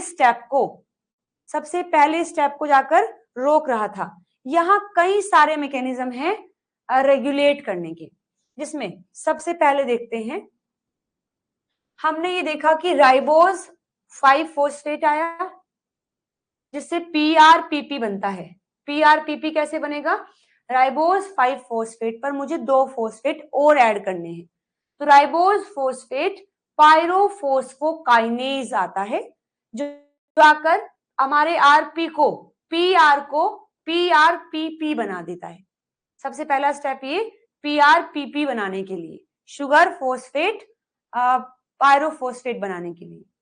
इसके बाद फिर पीआरपीपी से कनेक्ट होता है हमारा ग्लूटामाइन, और glutamine PRPP amido transferase enzyme आता है, जो पीआरपीपी पर ग्लूटामाइन का 9th नाइट्रोजन कनेक्ट कर देता है। मतलब ग्लूटामाइन का नाइट्रोजन लेकर के उसको 9th नाइट्रोजन बना करके जोड़ देता है, जिससे बनता है 5-फॉस्फोराइबोसाइल अमाइन बन गया है, क्योंकि इस पर एक अमीनो ग्रुप आ गया है। ये किसने करवाया? ग्लूटामाइन पीआरपीपी अमाइडो ट्रांसफेरेज ने। फिर 9th स्टेप हुए और हमें मिला था आईएमपी, इनोसिनेट, ये मिला था। इनोसिनेट मिलने के बाद इस पर 2 फेट हो सकते हैं। अगर इस पर एक्ट करता है एडेनाइलोसक्सिनेट सिंथेटेज, तो अल्टीमेटली हमें मिलेगा एडेनाइलोसक्सिनेट, और उससे एडेनाइलोसक्सिनेट लाइज ने आकर एएमपी बना दिया था। ये तो एडेनिन वाला पार्ट है। ग्वानिन अगर बनाना है तो आईएमपी डीहाइड्रोजिनेज पहले आया था, जिससे जेंथाइलेट बना था, यानी एक्सएमपी। फिर एक्सएमपी ग्लूटामाइन अमाइडो ट्रांसफेरेज आया था, जिसने आकर के ग्लूटामाइन से अमीनो ग्रुप लिया और जीएमपी बना दिया था। ये सारे पाथवे अभी हम देख के आए हैं। ये आपके मेन स्टेप दिए गए, सारे स्टेप नहीं दिए गए, केवल वो स्टेप दिए गए हैं जहां रेगुलेशन पॉसिबल है। तो मान लीजिए अगर एएमपी ज्यादा हो गया है, तो ऑफ कोर्स हम और एएमपी नहीं बनाना चाहेंगे, तो ये एएमपी जाकर प्रोडक्ट इनिबिशन करेगा। मेन बात है कहां कहां, तो सबसे पहले तो ये अपने ही एंजाइम को रोकेगा जिससे ये बना है। एंजाइम का नाम क्या था? एडेनाइलोसक्सिनेट सिंथेटेज, जो कि एस्पार्टेट से पूरे एस्पार्टेट को आकर कनेक्ट कर देते हैं 6 वाले कार्बन पर। तो एडेनाइलोसक्सिनेट सिंथेटेज पर ये सबसे पहले जाकर के रोकेगा, इनिबिट कर देगा इसको, मतलब ये पाथवे यहां इमीडिएटली रुक जाएगा। अब ये जाएगा अपने पेरेंट वाले स्टेज पर कि सबसे पहले क्या बनता है। तो एएमपी को देखो, एएमपी कहां गया है? एक तो उसने अपना फॉर्मेशन रोक दिया आईएमपी से, दूसरा क्या रोकेगा? देखिए, दूसरा ये रोकता है सबसे पहला स्टेप कि पीआरपीपी ही ना बने, और पीआरपीपी अगर बन गया है तो उस पर ग्लूटामाइन अपना अमीनो ग्रुप दे करके 5-फॉस्फोराइबोसाइल अमाइन ना बनाए। तो एएमपी कहां कहां रोकेगा? एक तो आईएमपी से जो एएमपी बनता है उस पाथवे को रोक देगा, एक सबसे पहले पीआरपीपी को ही नहीं बनने देगा, और फिर पीआरपीपी अगर बन भी गया है तो ग्लूटामाइन से कनेक्ट होकर के अमीनो ग्रुप नहीं लेगा। 3 स्टेज पर एएमपी रोकता है, 3 स्टेज पर आकर एएमपी रोकेगा, यहां और साथ में सबसे नीचे। अभी बात करते हैं जीएमपी की। जीएमपी भी अपनी ही सिंथेसिस को रोकेगा पहले तो, कि जो आईएमपी डीहाइड्रोजिनेज है यही पाथवे ना हो, तो आईएमपी से ये एक्सएमपी ही ना बने, आकर जीएमपी रोक देगा। दूसरा स्टेप क्या करेगा जीएमपी रोकने में? दूसरा स्टेप है ये जाकर के अगेन जो पीआरपीपी बनने के बाद ग्लूटामाइन कनेक्ट होता है वहां पर रोकता है, और साथ में जो आईएमपी है, आईएमपी अगर आगे नहीं जाएगा तो ये ज्यादा हो जाएगा, आईएमपी भी आकर के इसे ही पाथवे को रोकता है। यानी मेन रेगुलेटरी पाथवे सबसे पहला स्टेप है फॉर्मेशन के लिए। जब पीआरपीपी बन के तैयार हुआ, पीआरपीपी बनने के बाद ग्लूटामाइन आकर जब अपना अमीनो ग्रुप देता है, उस स्टेप पर 3 रेगुलेशन है। जीएमपी ज्यादा है तो वो रोकेगा, एएमपी ज्यादा है वो रोकेगा, और अगर आईएमपी ज्यादा है तो वो रोकेगा। आईएमपी कब ज्यादा होता है? कि आईएमपी लगातार बन तो रहा है बट आगे वो एएमपी में या जीएमपी में कन्वर्ट नहीं हो रहा है, तो आईएमपी भी आकर वापस इस पाथवे को रोक देगा। और पीआरपी ही ना बने उसके लिए आपका एडीपी रिस्पॉन्सिबल है, एडीपी आके रोके, मतलब एएमपी पहले एडीपी में कन्वर्ट होगा, वो सबसे पहले स्टेप को रोकेगा। और साथ में जो अपना जीएमपी है, ये अपने इंडिविजुअल पाथवे तो रोक ही रहे हैं, कॉमन पाथवे को भी रोकते हैं। सो एएमपी अपना जो इंडिविजुअल पाथवे है आईएमपी से, उसको भी रोकेगा। एक जो कॉमन पाथवे है, सबसे पहला स्टेप, उसे भी रोकेगा, और वो तो पीआरपी की फॉर्मेशन को भी रोकता है। जबकि जीएमपी अपना इंडिविजुअल स्टेप तो रोकेगा ही, साथ में जो कॉमन स्टेप है सबसे पहला, उसे भी रोकेगा, और आईएमपी जो कॉमन स्टेप है उसको रोकता है। तो ये रेगुलेशन हो गया है हमारे प्यूरिन का, ये रेगुलेशन हो गया हमारे प्यूरिन का। तो आपने देखा पायरिमिडीन का रेगुलेशन थोड़ा कम देखने को मिला एज कंपेयर टू प्यूरिन। इसके पीछे कारण है, क्योंकि जब मैं आपको पढ़ाऊंगी कैटाबोलिज्म, कैटाबोलिज्म में आप जानेंगे कि प्यूरिन जब टूटता है तो वो यूरिक एसिड में कन्वर्ट होता है, और यूरिक एसिड ऐसा है जो हमारी किडनी प्रॉपरली एक्सक्रीट नहीं कर पाती है, क्योंकि वो हमारे जो हड्डियों के जोड़ होते हैं वहां पर जाकर के जमा हो जाता है। यूरिक एसिड हमारे लिए हानिकारक है अगर वो ज्यादा बनेगा, और वो ज्यादा कब बनेगा? यदि प्यूरिन ज्यादा है। इसलिए प्यूरिन का रेगुलेशन थोड़ा तकड़ा है एज कंपेयर टू पायरिमिडीन। अभी पायरिमिडीन टूटते हैं यूरिया में, और यूरिया तो आपको पता ही है हमारी बॉडी आराम से एक्सक्रीट कर सकती है। तो इन केस अगर पायरिमिडीन ज्यादा हो जाता है तो ज्यादा दिक्कत नहीं है, प्यूरिन अगर ज्यादा हो गया तो बहुत बड़ी दिक्कत की बात है, क्योंकि प्यूरिन ज्यादा होने का मतलब ज्यादा यूरिक एसिड, और ज्यादा यूरिक एसिड होने का मतलब है कि हमारे जो हाथों पैरों के जोड़ होते हैं, हमारे जो घुटने हैं, कोहनियां हैं, वहां पर ये जमा होकर के और इनमें पेन होना शुरू हो जाता है। मैं पढ़ाऊंगी आपको, गाउट डिजीज हो जाती है। इसलिए प्यूरिन का थोड़ा सा रेगुलेशन ज्यादा है ताकि ये ज्यादा फॉर्म ना हो। और ये तो है ही, आगे साल्वेज पाथवे जो पढ़ेंगे, साल्वेज पाथवे भी खासकर प्यूरिन के लिए ही होता है, पायरिमिडीन के लिए बहुत कम देखने को मिलता है। Done everyone?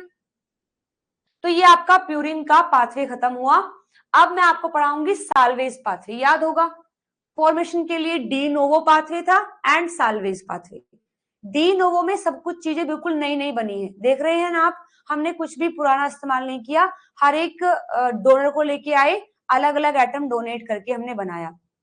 साल्वेज पाथवे में नाइट्रोजनस बेस वो पहले से ही पूरे तैयार रहते हैं, बस उन्हें जोड़ने का काम किया जाता है। वो तैयार कहाँ से आए? मान लीजिए किसी सेल के डीएनए को तोड़ दिया गया है, तो डीएनए में से जो न्यूक्लियोटाइड निकले हैं वहां से बेस अलग हो गए हैं, तो उन बेस को पूरा तोड़ने की बजाय उन्हें नए पर ऐड कर देते हैं। इसे बोलते हैं साल्वेज पाथवे, इसे आप कहेंगे साल्वेज पाथवे। ठीक है।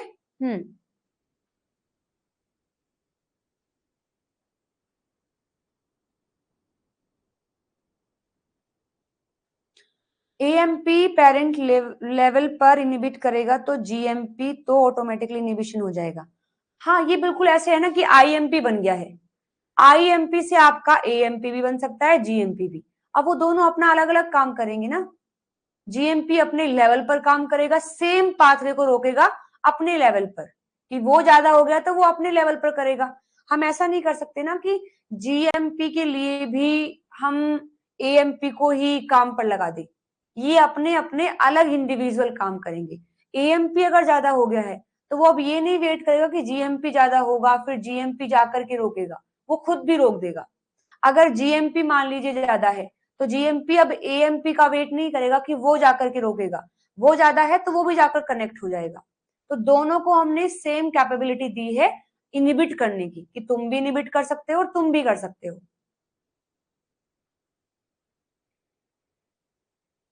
ठीक है। तो मान लीजिए अगर एएमपी ज्यादा हो गया है, अगर एएमपी हो गया है ज्यादा, कहाँ है इधर, एएमपी अगर ज्यादा हो गया है, वो जाकर के इस पाथवे को भी रोकेगा और जाकर के वो इस पाथवे को भी रोक देगा, यहां पर भी ऐसे अपना जीएमपी करता है। ठीक है। इसमें बहुत जरूरी है बैलेंस रखना, बैलेंसिंग बहुत जरूरी है, क्योंकि अगर ऐसा हो जाए कि जीएमपी तो अच्छा खासा बना नहीं, एएमपी बन गया है, तो एएमपी जाकर के रोक देगा, एएमपी को एएमपी रोकेगा तो जीएमपी भी नहीं बन पाएगा। ठीक है। तो बैलेंसिंग बहुत जरूरी है। एक भी अगर ज्यादा हो गया तो दूसरे का नंबर बहुत कम हो जाएगा, क्योंकि मान लीजिए एएमपी ज्यादा हो गया है, जब तक जीएमपी इतना बन ही नहीं पाया, एएमपी बहुत बन गया है। अब एएमपी जाके पाथवे को रोक देगा, तो ठीक है, एएमपी ने रोका क्योंकि एएमपी ज्यादा है, होना भी चाहिए यही कि एएमपी ज्यादा हो गया है तो नहीं बनाना और, लेकिन एएमपी ने जाकर के रोका तो जीएमपी भी रुक जाएगा, जो कि फिर गलत हो जाएगा। इसलिए बैलेंसिंग जरूरी है कि जितना जीएमपी बन रहा है इतना ही एएमपी बने, और फिर जाकर के अगर वो इनिबिट कर रहे हैं तो दोनों का अमाउंट सेम रहेगा। तो शायद माही तुम्हारा यही क्वेश्चन था कि अगर एएमपी रोकेगा तो जीएमपी ऑटोमेटिकली इनिबिट हो जाएगा।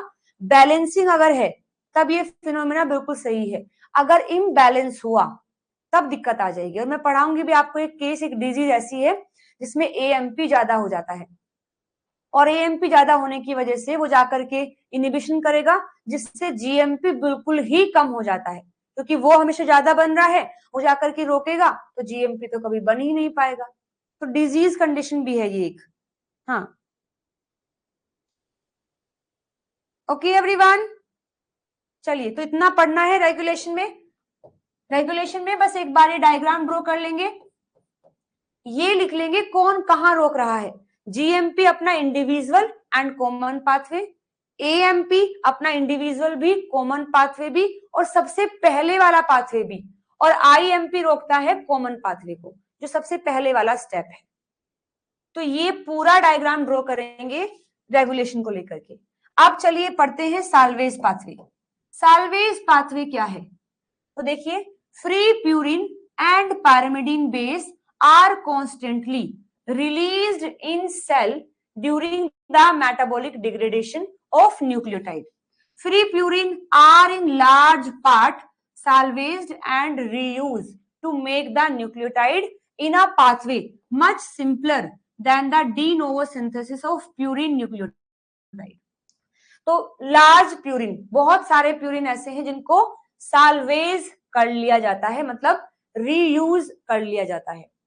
One of the primary salvage pathway consist of a single reaction, मात्र बस एक रिएक्शन होगी, वो भी क्या कि आपके पास पीआरपीपी है, पूरा प्यूरिन ऑलरेडी बना हुआ है, उसके बस 9th नाइट्रोजन से कनेक्ट कर दीजिए, बस एक एंजाइम लगेगा, एक स्टेप होगा, पूरा प्यूरिन का न्यूक्लियोटाइड तैयार। वो एंजाइम का नाम याद रखेंगे, एडिनोसिन फोस्फोराइबोसाइल ट्रांसफेरेज, फोस्फोराइबोसाइल ट्रांसफेरेज यानी पीआरपीपी। उस पर ट्रांसफर करेंगे किसे? एडिनोसिन को। तो एंजाइम का नाम क्या आ गया?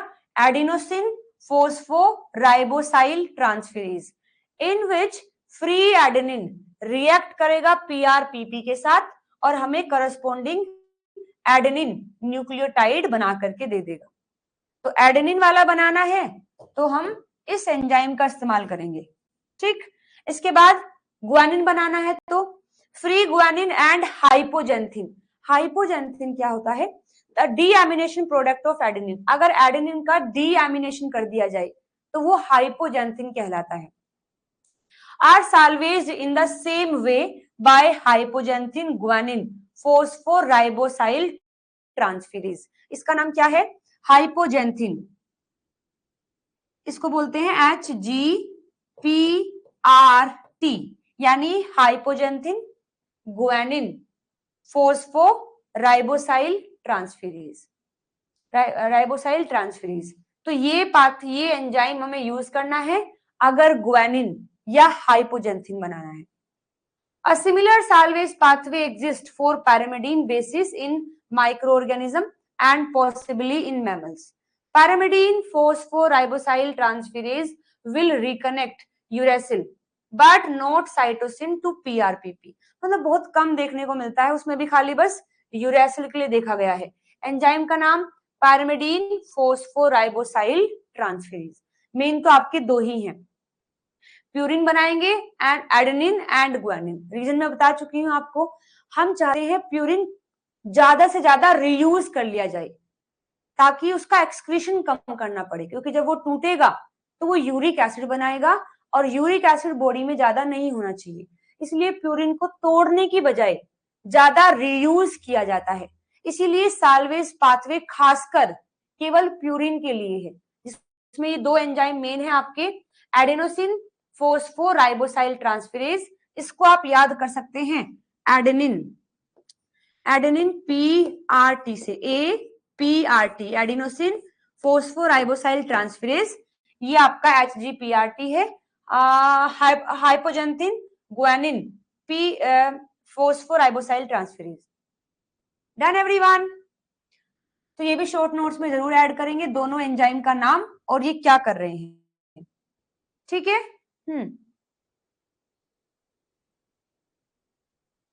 Good morning Nikita.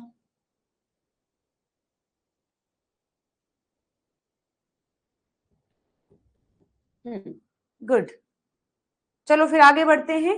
Salvage pathway हो गया, यानी सिंथेसिस हुई खत्म। अब बढ़ रहे हैं कैटाबोलिज्म पर, अब तोड़ने की बारी है। अब तक तो बनाकर हटे हैं, चलो अब इसको तोड़ते हैं। तो तोड़ने में क्या क्या बनेगा, क्या क्या करना पड़ेगा। तो अब तक हमने बनाई है प्यूरिन भी, पैरामिडिन भी, डी नोवो से भी और साल्वेज पाथवे से भी। अब बात करते हैं उनको तोड़ने की। तो देखिए, degradation of purine and pyrimidine produced uric acid and urea respectively. Purine को तोड़ेंगे तो बनेगा यूरिक एसिड, एंड पैरामिडीन को अगर तोड़ेंगे तो बनेगा urea. Catabolism of adenine nucleotide, पहले बात करते हैं एडेनिन की। सबसे पहले तोड़ते हैं एडेनिन को। यहाँ कई सारे स्ट्रक्चर जो आप याद रखेंगे। देखो, purine nucleotide are degraded by a pathway in which they lose their phosphate through the action of 5 nucleotidase। सबसे पहले फोस्फेट को हटा देंगे, एंजाइम कौन आएगा, 5 प्राइम न्यूक्लियोटाइडेज। ऐसा एंजाइम जो 5th वाले कार्बन पर अटैक करेगा और फोस्फेट को रिमूव कर देगा। फिर एडिनाइलेट यील्ड एडिनोसिन, जैसे ही फोस्फेट हटेगा तब क्या बनेगा, एडिनोसिन बन जाएगा। नेमिंग याद करा रखी है ना आपको। अगर न्यूक्लियोसाइड है तो एडिनोसिन, न्यूक्लियोटाइड है तो एडिनाइलेट। सो जैसे ही फोस्फेट हटा, एडिनाइलेट से बन गया adenosine which is deaminated to inosine. फिर आप उस पर क्या करेंगे, डीएमिनेट कर देंगे, अमीनो ग्रुप को हटा दोगे। और याद है ना, जैसे ही अमीनो ग्रुप हटा वो बन जाएगा इनोसिन। क्या बन जाएगा, इनोसिन, क्योंकि अमीनो इनोसिन पर एमिनेशन करके एडेनिन बनाया था। अभी एडेनिन का डीएमिनेशन कर दिया है, उसका अमीनो ग्रुप हटा दिया है, तो बन जाएगा अगेन इनोसिन। तो इनोसिन बनेगा, inosine by adenosine deaminase. Enzyme क्या होगा, एडिनोसिन पर से अमीनो ग्रुप हटा रहे हैं, so adenosine deaminase, and inosine is hydrolysed to hypoxanthine and D ribose. और फिर इनोसिन पर, इनोसिन में दो चीजें रह गई हैं हमारी, एक तो अपना डीएमिनेटेड एडेनिन और शुगर। फिर आकर के उस बॉन्ड को भी तोड़ेंगे जो शुगर के और उसके बीच में है, बेस के बीच में है।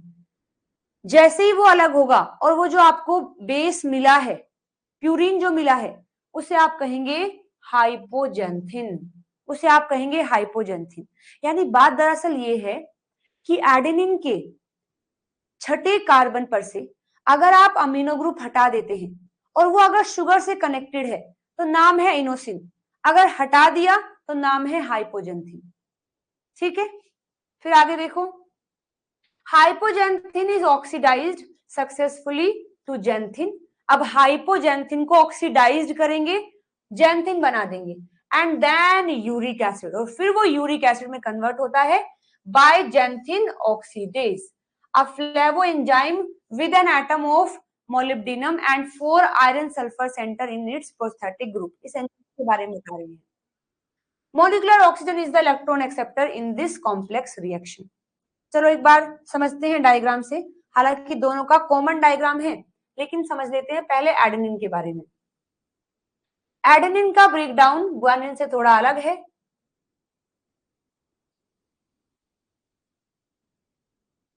तो पूरा न्यूक्लियोटाइड बना हुआ था ये तो, है ना। पहले हटाएंगे phosphate with the help of 5 prime nucleotidase, मतलब 5th कार्बन पर अटैक करके फॉस्फेट हटाएगा।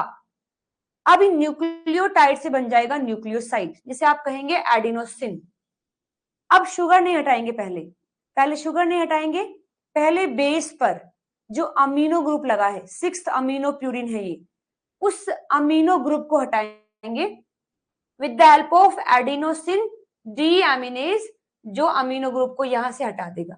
ये बन गया इनोसिन। अब हम बॉन्ड को तोड़ेंगे जो शुगर के साथ में है, न्यूक्लियोसाइडेज, मतलब अब हम न्यूक्लियोसाइड को भी तोड़ रहे हैं, तो न्यूक्लियोसाइडेज आएगा, वो आकर के राइबोज को अलग कर देगा। जैसे ही राइबोज अलग हुई, अब उसका नाम हो गया हाइपोजेंथिन। बस केवल बेस की बात कर रहे हैं। This is called hypoxanthine. ये बिल्कुल वही है, अगर शुगर से कनेक्टेड हो गया तो इनोसिन, शुगर से हट गया तो हाइपोजेंथिन। हाइपोजेंथिन क्या है, आप उसको बोल सकते हैं deaminated product of adenine. Deaminated product of adenine is called hypoxanthine. तो ये बन गया। अभी हाइपोजेंथिन को कन्वर्ट करेंगे जेंथिन में, हाइपोजेंथिन को कन्वर्ट करेंगे जेंथिन में। ये कीटो फॉर्म है, अब हम इसको लेके आएंगे, इसमें जेंथिन में कन्वर्ट करेंगे।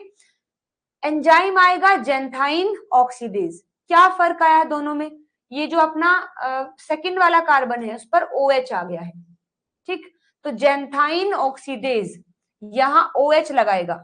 उसके बाद फाइनली जेंथाइन ऑक्सीडेज आकर के इसे बना देगा यूरिक एसिड, इसको यूरिक एसिड में कन्वर्ट कर देता है।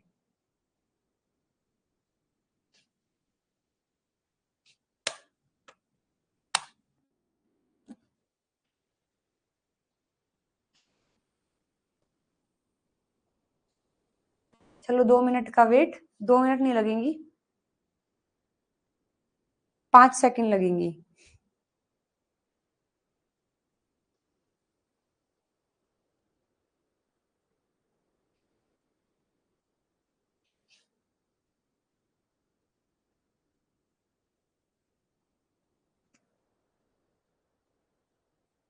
नहीं, लाइट नहीं गई है, लाइट ने कट मारा है। जेंथाइन ऑक्सीडेज नहीं, 2 बार नहीं हुआ है, वो रिएक्शन को 2 स्टेप में कर रहा है। जेंथाइन ऑक्सीडेज 2 टाइम नहीं यूज हुआ है, वो अपनी रिएक्शन को 2 स्टेप में पूरा कर रहा है, ठीक है। चलो देखो, तो जेंथाइन ऑक्सीडेज ने अपनी रिएक्शन को 2 स्टेप में पूरा किया एंड फाइनली बना दिया है यूरिक एसिड। फाइनली बनाया है यूरिक एसिड।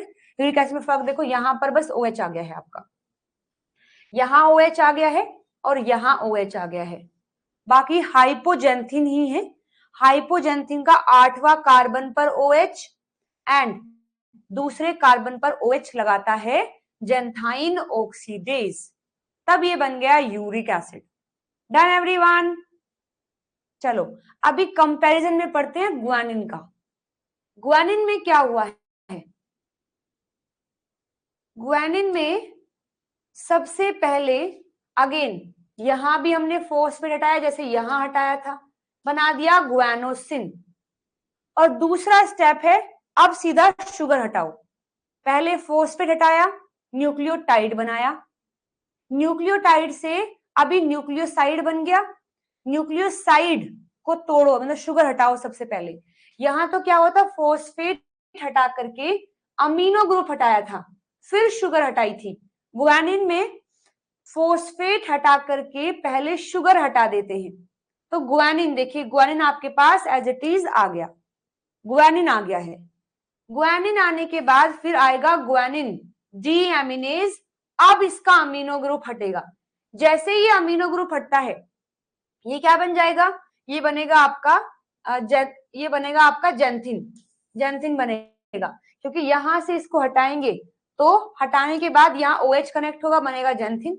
जेंथिन से जेंथिन ऑक्सीडेज, इसे बना देगा यूरिक एसिड। इतना फर्क है, ठीक। तो गुआनिन जो अपना गुआनाइलेट है, पहले हटाओ फॉस्फेट, फिर हटाओ शुगर, बन गया गुआनोसिन, गुआनिन। गुआनिन में गुआनिन डी अमीनेज आकर के जो सेकंड पर लगा हुआ अमीनो ग्रुप है उसको हटाएगा, फिर ये बन जाएगा जैंथिन, और जैंथिन ऑक्सीडेज आकर के उसको यूरिक एसिड में कन्वर्ट कर देगा। डन एवरीवन, बस यही है जी, यही है आपका main catabolism of guanine and adenine.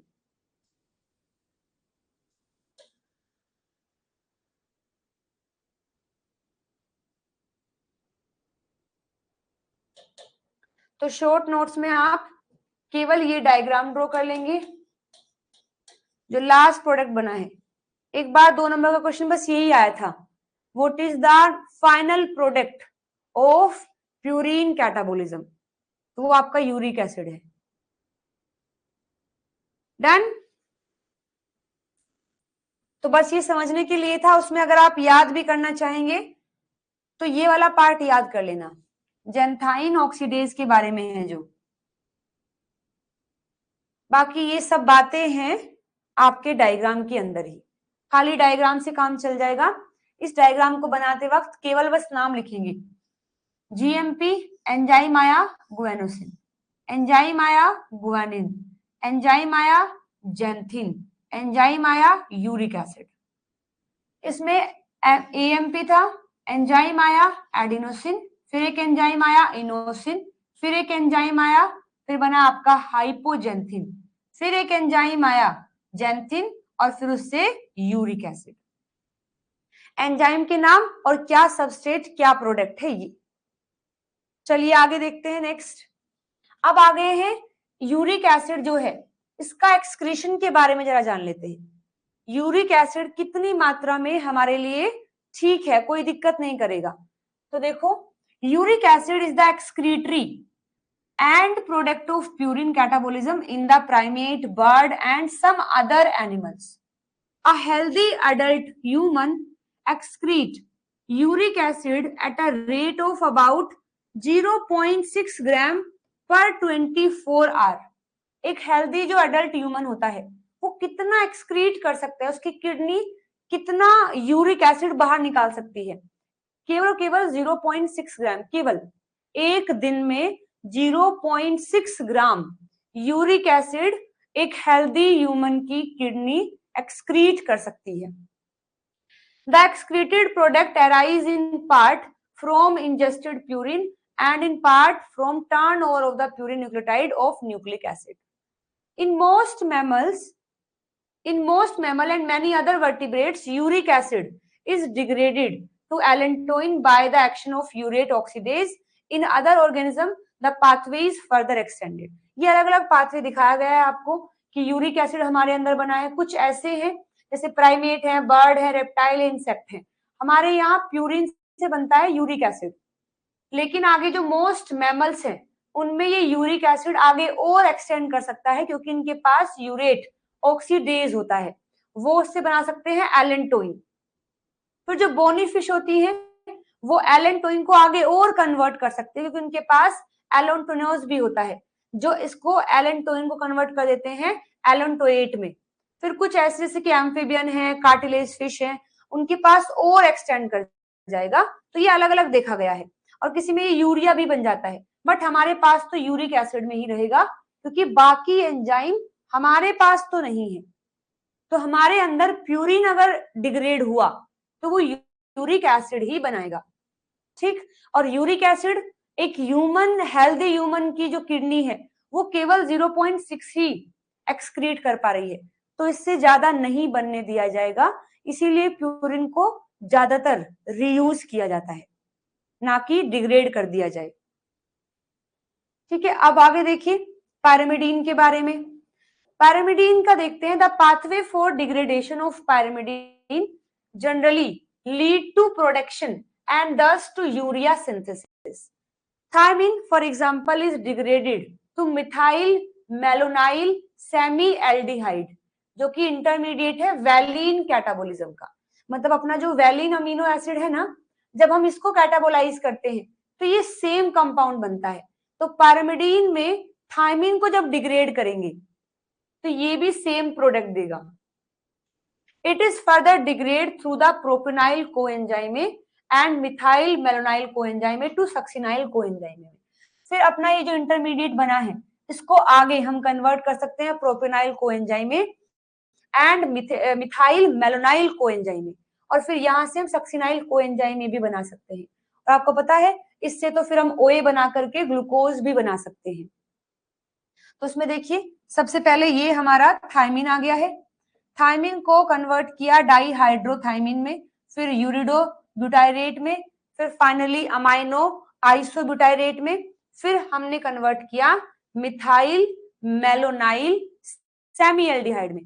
पूरा नहीं याद करोगे, बस जो लिखा हुआ पार्ट है, जो लिखा हुआ पार्ट है केवल वो याद करेंगे कि फाइनली थायमिन एक इंटरमीडिएट बनाता है जिसका नाम है मिथाइल मेलोनाइल सेमीएल्डिहाइड, जो आगे जाकर के प्रोप्योनाइल कोएंजाइम में मिथाइल मेलोनाइल कोएंजाइम में कन्वर्ट हो जाता है, और उसको फिर हम कन्वर्ट कर सकते हैं सक्सिनाइल कोएंजाइम ए के अंदर। तो ये है आपका पैरामिडीन। Done everyone? जी समझ गए? तो बस इतना ही है पैरामिडीन का ब्रेकडाउन। मेन तो आप याद रखेंगे बस, एक यूरिया बना सकता है, एक यूरिक एसिड बनाता है।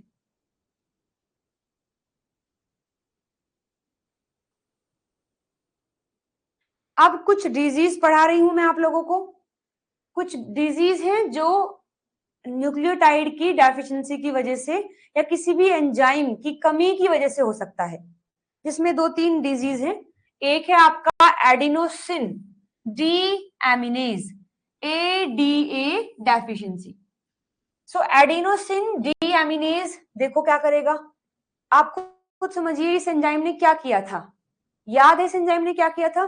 कैटाबोलिज्म के दौरान जब हमने फोस्फेट हटाया तो एडिनोसिन बन गया था। एडिनोसिन से हमें अपना अमीनो ग्रुप हटाना है तो बनता था, मतलब कि इनोसिन बनाने के लिए इसका काम आता था, इनोसिन बनाने के लिए, है ना। एडिनोसिन से इनोसिन बनाने में ये एंजाइम मदद करता है। लेकिन इस बीमारी के अंदर क्या है, एडिनोसिन डीएमिनेज की कमी हो गई है। मतलब प्यूरिन में खासकर एडेनिन, उसका कैटाबोलिज्म नहीं हो पाएगा, हम उसे तोड़ नहीं पाएंगे।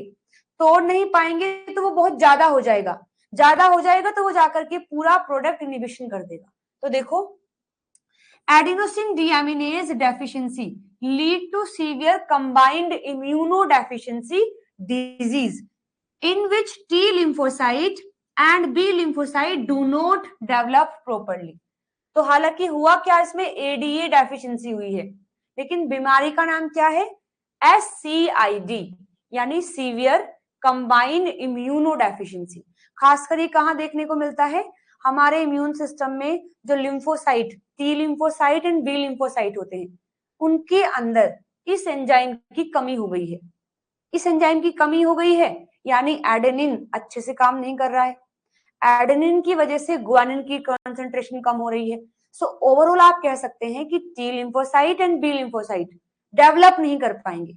अब आप खुद देखोगे अगर बी और टी ही नहीं होंगे हमारी बॉडी में, तो अगर कोई भी बैक्टीरिया पैथोजन अटैक करेगा और हमारा जो इनेट इम्यून सिस्टम होता है अगर वो फेल हो गया तो हम एक्वायर्ड ही नहीं कर पाएंगे, एंटीबॉडीज नहीं बनेंगी, तो उनसे फाइट नहीं हो पाएगी, वो हमें बीमार कर देंगे। तो सीवियर कंबाइन इम्यूनो डेफिशिएंसी हो जाती है, हमारा इम्यून सिस्टम अच्छे से काम नहीं कर पाएगा।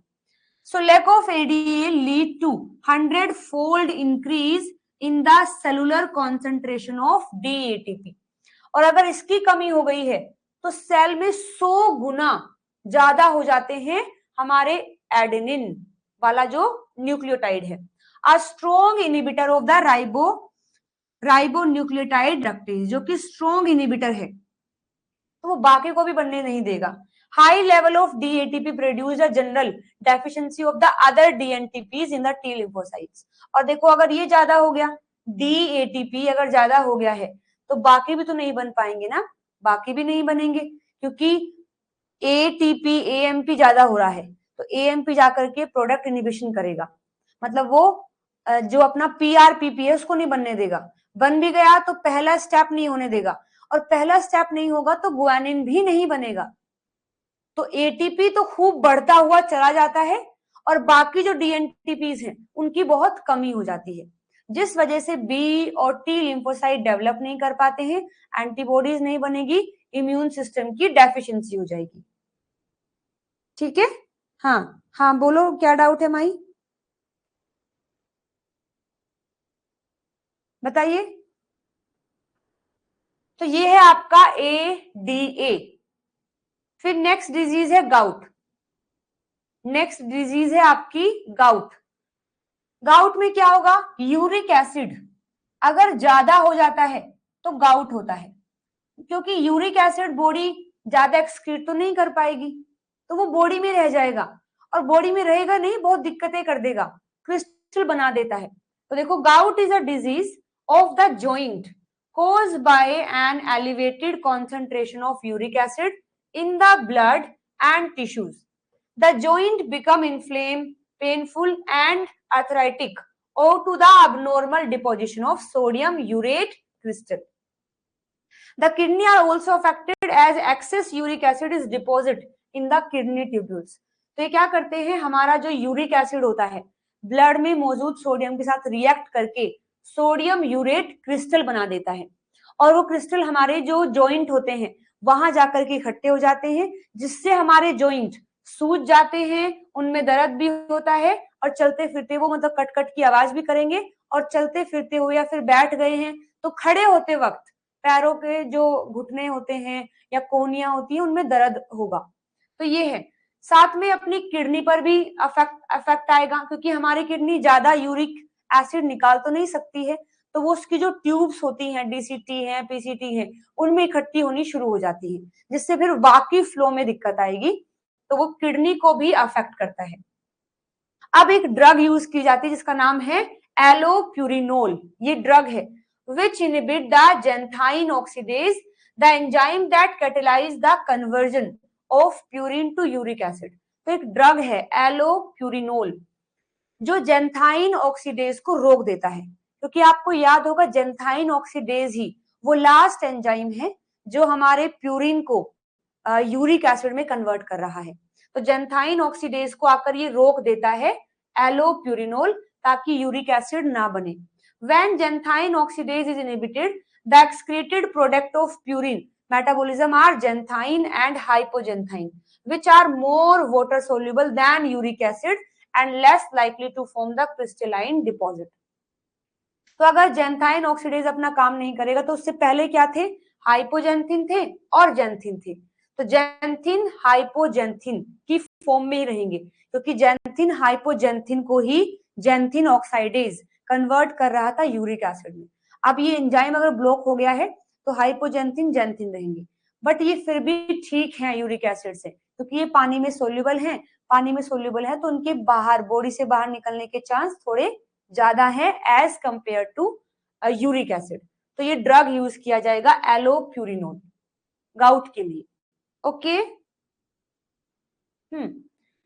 इसके बाद एक डिजीज और है, पहले मैं डाउट देख लेती हूँ क्या है।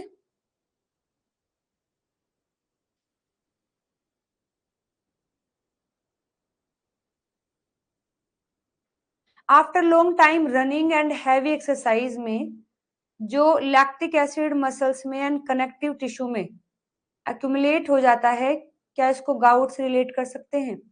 एज सच तो मैंने गाउट के केस में ये बात नहीं पढ़ी है, क्योंकि लैक्टिक एसिड से तो कोई दिक्कत नहीं होगी। लैक्टिक एसिड इकट्ठा हो गया है, तुरंत उस लैक्टिक एसिड को लीवर में भेज देते हैं, लीवर उसे फिर ग्लूकोज में कन्वर्ट कर देता है और ग्लूकोज को फिर मसल में भेज देता है। ठीक, तो लैक्टेज से तो कोई दिक्कत नहीं आने वाली है, दिक्कत आएगी उस कंपाउंड से जो बॉडी से एक्सक्रीट नहीं हो पा रहा है। लैक्टिक एसिड से तो कोई दिक्कत नहीं है, क्योंकि उसे तुरंत लीवर में भेज के ग्लूकोज में कन्वर्ट कर देंगे तो वो एक्यूमुलेट ही नहीं हो पाएगा। लेकिन यूरिक एसिड के साथ दिक्कत है, क्योंकि यूरिक एसिड बाहर तो जा नहीं रहा, क्योंकि किडनी इतना एक्सक्रीट कर नहीं सकती, और अंदर रहकर भी सोडियम से कनेक्ट करके क्रिस्टल बना देता है। ये ऐसे क्रिस्टल हैं जो पानी में सोल्यूबल नहीं होते हैं, फिर वो कहीं कहीं पर एक्यूमुलेट होना शुरू हो जाते हैं। ठीक है, अभी नेक्स्ट डिजीज है आपकी लेस्नियान सिंड्रोम। ये पहले भी पढ़ा है ना हमने, लेस्नियान सिंड्रोम कहीं पढ़ा तो है। चलो देखते हैं। ये एक ऐसी जेनेटिक डिसऑर्डर है जिसमें hypoxanthine guanine phosphoribosyl transferase activity की कमी हो जाती है।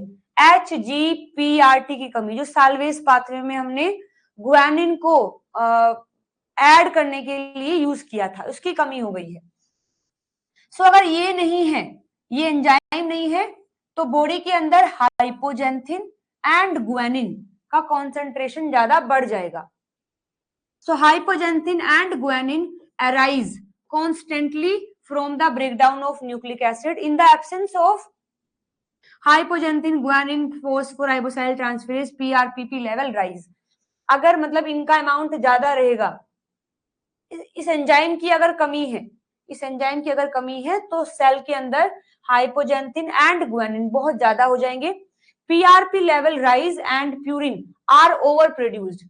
तो फिर PRP का जो लेवल है वो क्या करेगा, राइज करेगा, और प्यूरिन जो है ओवर प्रोड्यूस किए जाएंगे by the D novo pathway, resulting in the high level of uric acid production and gout like damage हो सकता है टिश्यूज के अंदर।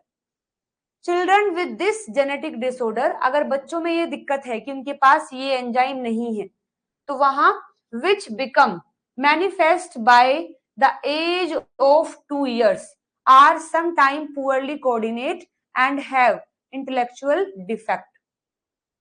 In addition, they are extremely hostile and show compulsive self-destructive tendencies. They mutilate themselves by biting off their finger, toes and lips. मतलब अगर बच्चों में ये बीमारी हो जाती है तो बहुत ही हार्श रिजल्ट देखने को मिलते हैं।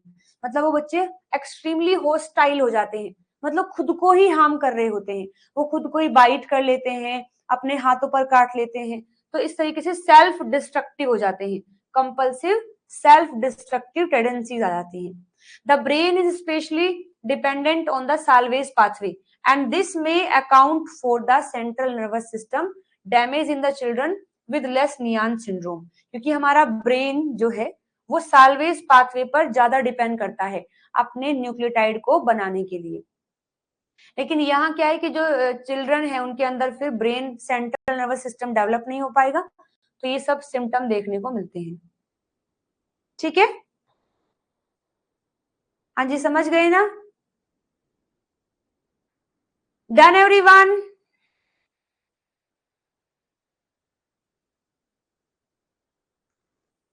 चलिए, जो टॉपिक आपका कंप्लीट हुआ ये, इसमें क्या क्या पढ़ना है, कहां तक हमने देख लिया था?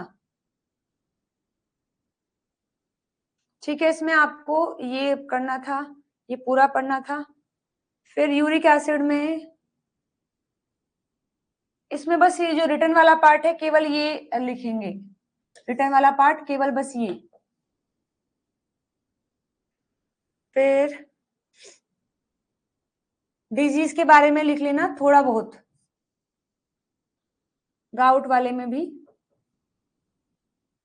और इसमें भी। चलिए, फिर कुछ क्वेश्चन है, अभी सोल्व करें या होमवर्क के लिए दूं? ये आपके कुछ क्वेश्चन है PYQs के, अभी सोल्व करेंगे या फिर होमवर्क के लिए देने हैं? चलो, कुछ क्वेश्चन अभी सोल्व कर लेते हैं, कुछ आप होमवर्क के लिए रखेंगे। सोल्व करिए क्वेश्चन, बताइए मुझे, देखते हैं किसको कितना याद हुआ है। सेम है क्या क्वेश्चन ये दोनों? ट्राई करो एक बार। चलो ठीक है, कुछ क्वेश्चन अभी सोल्व कर लेते हैं। हाँ बोलो माही, क्या डाउट है? अच्छा, HGPRT डेफिशिएंसी तो अडल्ट में भी हो सकती है। हाँ, एडल्ट में भी हो सकती है बिल्कुल, बट ये चाइल्ड का केस दिया है, एडल्ट में भी हो सकती है, उनके अंदर भी, उनके अंदर भी कमी हो सकती है।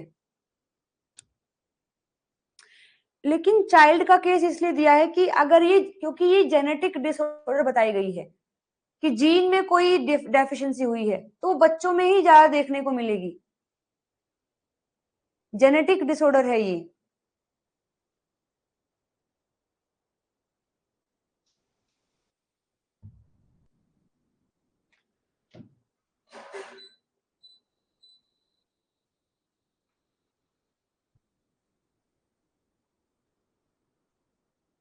हो गया डन। चलो देखते हैं।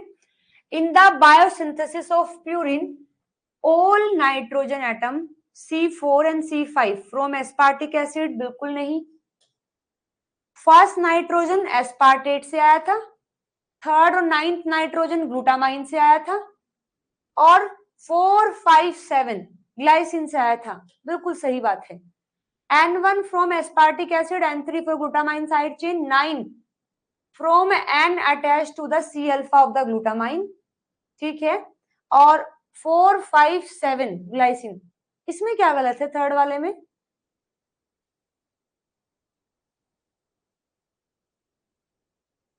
N1 from the aspartic acid, ठीक है। N3 from glutamine side chain, N9 from N attach to the C alpha of the glutamine. अच्छा अच्छा, जो नाइन्थ वाला है वो भी साइड चेन से ही आएगा, ना कि मेन नाइट्रोजन से, इसलिए गलत हो गया, ठीक है। N1 इज फ्रॉम ग्लूटामाइन, नहीं ये तो वैसे ही गलत हो गया। डन, हाँ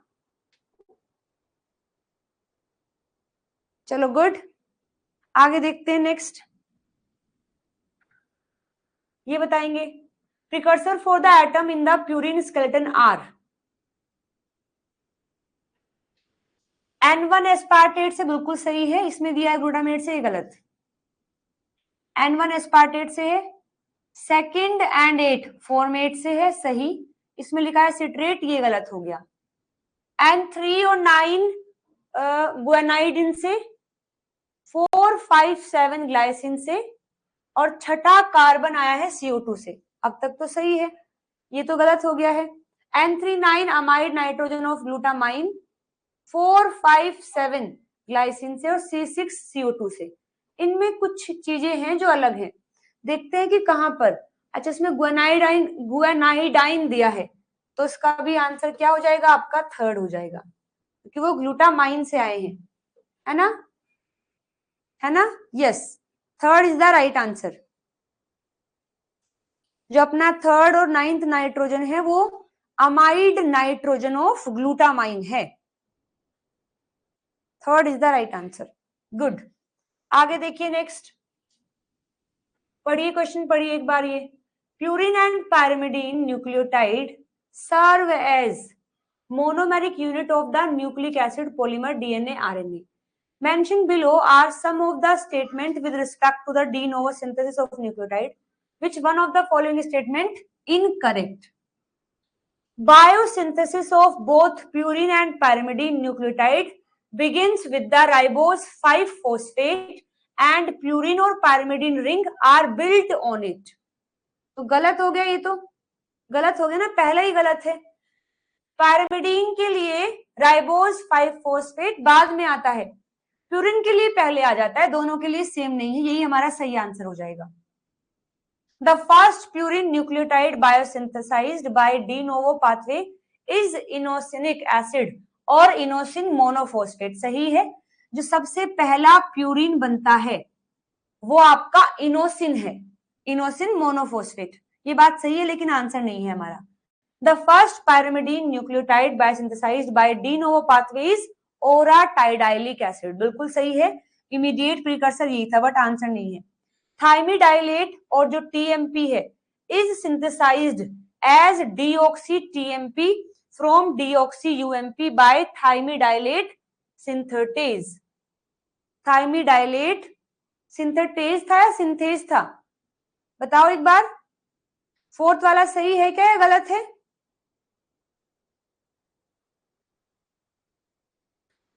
Thymidylate or TMP synthesized as deoxy TMP from deoxy UMP by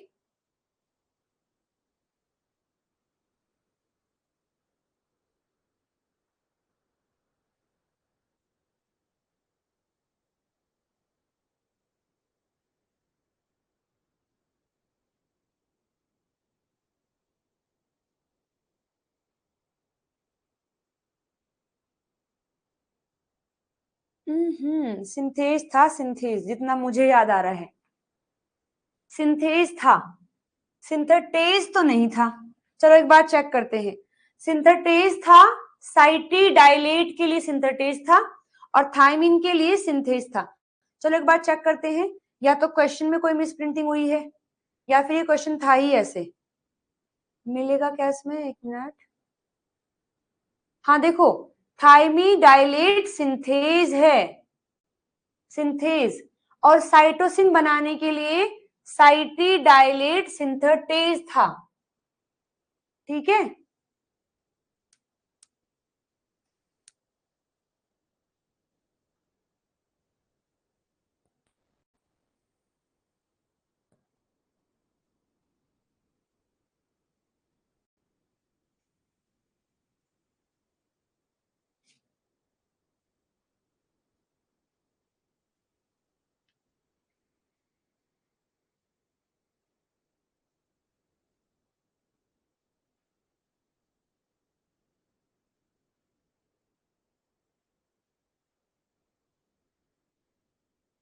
चलो एक बार इसको मैं चेक करती हूँ, या तो ये क्वेश्चन ऐसे ही है, इसमें कोई थोड़ी मिसप्रिंटिंग हुई है, क्योंकि गलत तो ये हो ही गया, गलत तो ये है, इसमें थायमिडाइलेट सिंथेटेज नहीं सिंथेज होता है। ठीक, एक बार मैं इसको चेक करके बताती हूँ। हाँ फोर्थ ठीक है, अगर देखो, अगर इसमें एक्यूरेसी की बात की जाए, मोस्ट अप्रोप्रिएट की बात की जाए, वो तो 1 ही है, क्योंकि सबसे ज्यादा गलत तो पहला ही है, आंसर आपका 1 ही है। यहां पर बस थोड़ा सा मुझे यहां कंफ्यूजन लग रहा है। हाँ 4 ऑप्शन रोंग है, आपका आंसर हो गया। ठीक, इसमें कुछ हद तक बातें सही दी गई हैं, बस एंजाइम का नाम थोड़ा सा गड़बड़ है।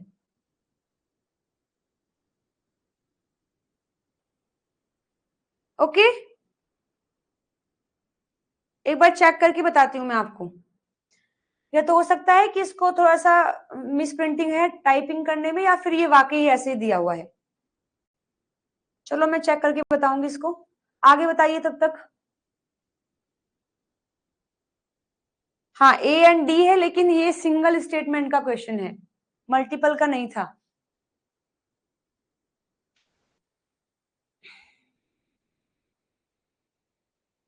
Catabolic and product of purine is uric acid.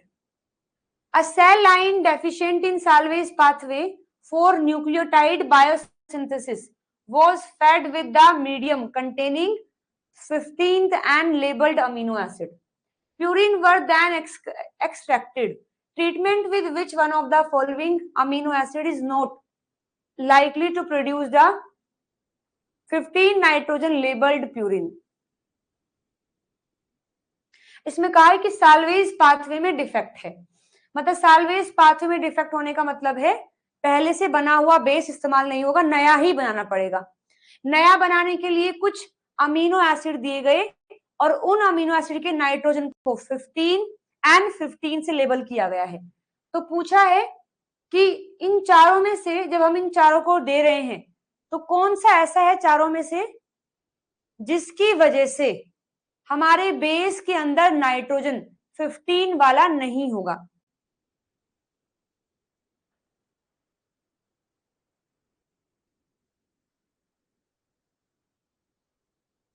अब ये तो वही बात हो गई ना, जो उस पाथवे में कंट्रीब्यूट नहीं करता, अगर वो N15 है भी तो वो दे ही नहीं पाएगा।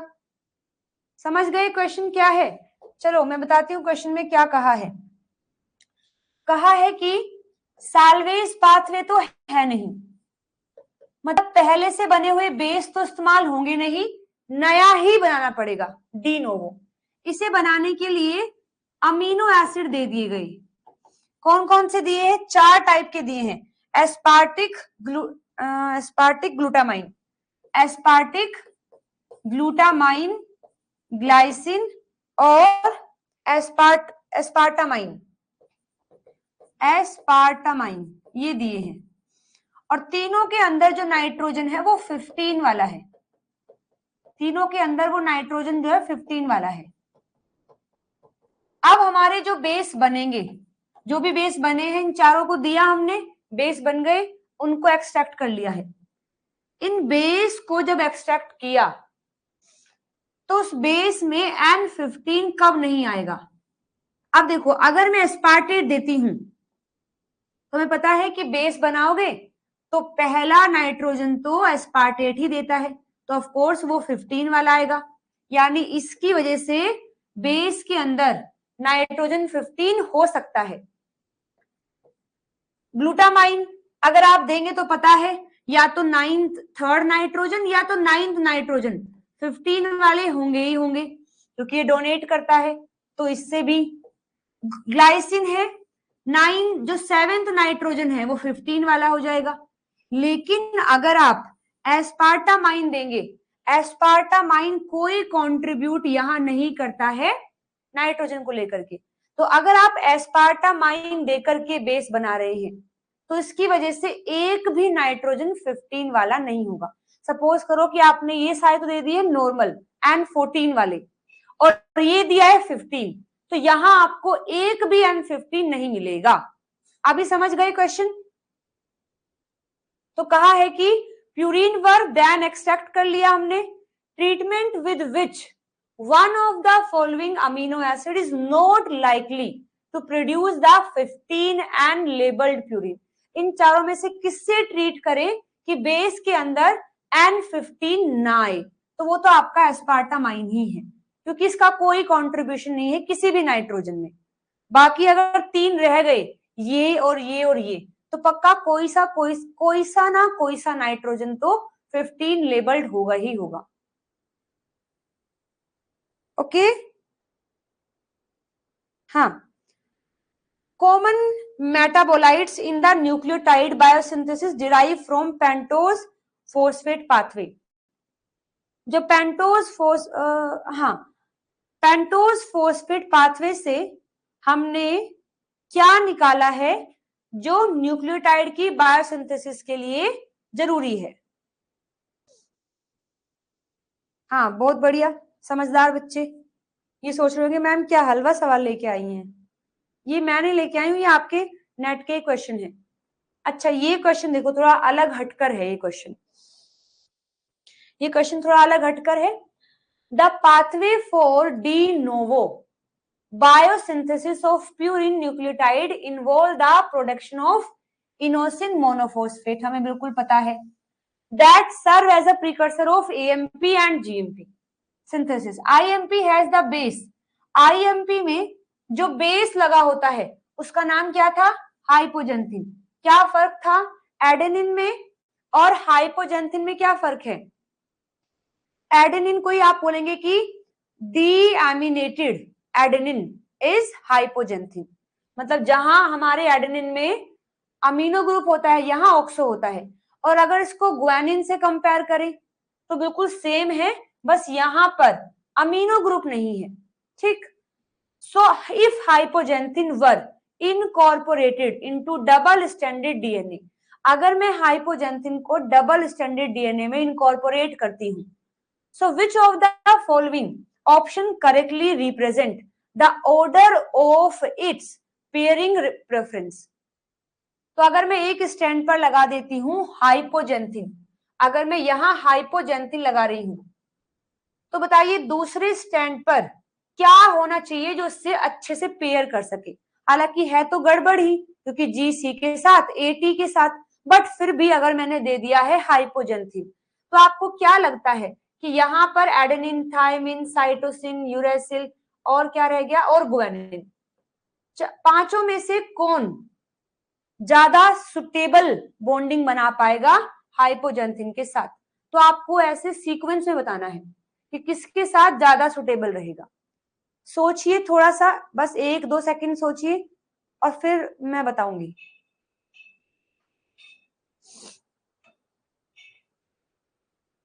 हर तरीके से सोचेंगे, क्योंकि हमने डीएनए में इनकॉर्पोरेट कर दिया है, तो डीएनए की स्टेबिलिटी भी देखनी पड़ेगी।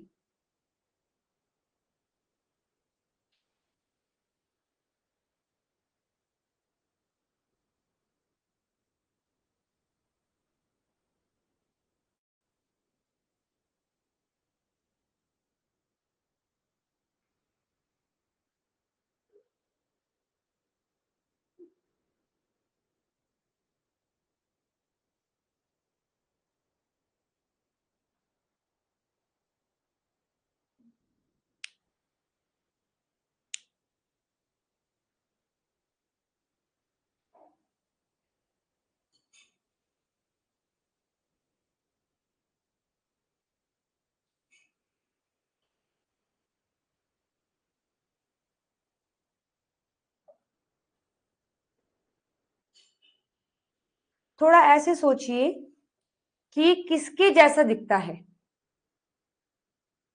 एडेनिन के जैसा या फिर ग्वानिन के जैसा। देखो थोड़ा सा दिमाग लगाते हैं इसमें। ये दिखता है, खासकर इसकी जो प्रॉपर्टीज हैं वो ग्वानिन जैसी हैं। क्यों है ग्वानिन जैसी? क्योंकि बस यहाँ अमीनो ग्रुप नहीं है, तो ये ग्वानिन जैसा। अरे भाई चलो बोल के समझाते जब तक ये चलता है। ग्वानिन के जैसा दिखता है ये। तो ग्वानिन किसके साथ बॉन्ड बनाता है? साइटोसिन के साथ। तो हम मान के चलेंगे कि साइटोसिन के साथ ज्यादा अच्छी बॉन्डिंग है। बॉन्डिंग में दिखाऊंगी आपको भी। चले एक बार ये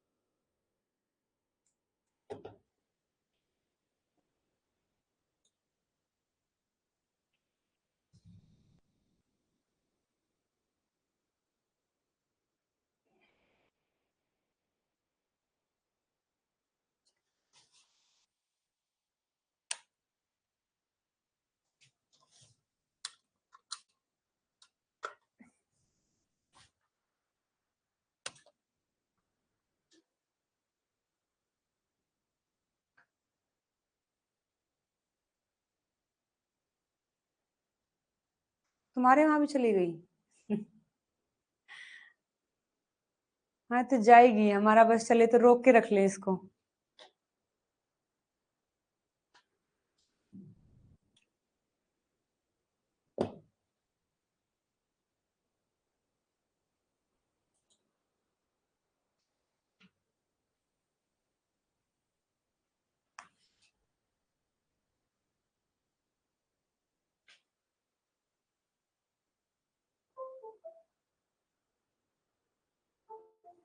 चलो देखते हैं अभी। हाँ तो हम ये पढ़ रहे थे कि अपना जो हाइपोजेंथिन है वो बॉन्डिंग के हिसाब से ग्वानिन जैसा है। पूछो क्यों? एडेनिन जैसा क्यों नहीं है? क्योंकि एडेनिन के यहां होता है अमीनो ग्रुप, और वो बिहेव करता है as a donor, hydrogen bond donor. और इसकी साइड में जो थायमिन लगा है वो बिहेव करता है एज एक्सेप्टर, तो बॉन्ड बन जाता है। लेकिन यदि मैंने यहां लगा दिया अपना ऑक्सो ग्रुप और साथ में अगर लेके आऊं थायमिन, तो बॉन्ड बन ही नहीं पाएगा, बॉन्ड ही नहीं बनेगा। ये दिखता है ग्वानिन जैसा। तो एक बार इसको साइटोसिन से पेयर करके देखो। साइटोसिन से ग्वानिन की 3 बॉन्ड बनती हैं। एक तो बन जाएगी बिल्कुल सेम है, ये बन जाएगी बिल्कुल सेम है, ये वाली नहीं बन पाएगी, है ना। सो अगर मैं हाइपोजेंथिन और साइटोसिन को पेयर कराती हूं तो 2 बॉन्ड तो एटलीस्ट बन ही रहे हैं ना, 2 बॉन्ड तो एटलीस्ट बन सकते हैं। तो 2 बॉन्ड बन गए हैं तो ये सुटेबल हो जाएगा। बाकी देखते हैं। ऑलरेडी कैसा है? ग्वानिन जैसा है। आप यहाँ हाइपोजेंथिन को ग्वानिन के साथ पेयर करेंगे तो बहुत ही लीस्ट स्टेबल होगा, कोई बॉन्ड नहीं बन पाएगा। एज वेल एज प्यूरिन और प्यूरिन जो है आपस में बॉन्डिंग करेंगे तो हमारे डीएनए का डायमीटर बढ़ जाएगा। तो प्यूरिन प्यूरिन को तो हम नहीं बाइंड करवाएंगे, इसलिए साइटोसिन की सबसे ज्यादा होगी। सेकंड पर देखा जाए तो एडेनिन की रहेगी। थर्ड पर अगर देखा जाए तो रहेगा आपका थायमिन। फोर्थ पर रहेगा ग्वानिन। समझे? जैसे देखिए यहां देखो इस डायग्राम में,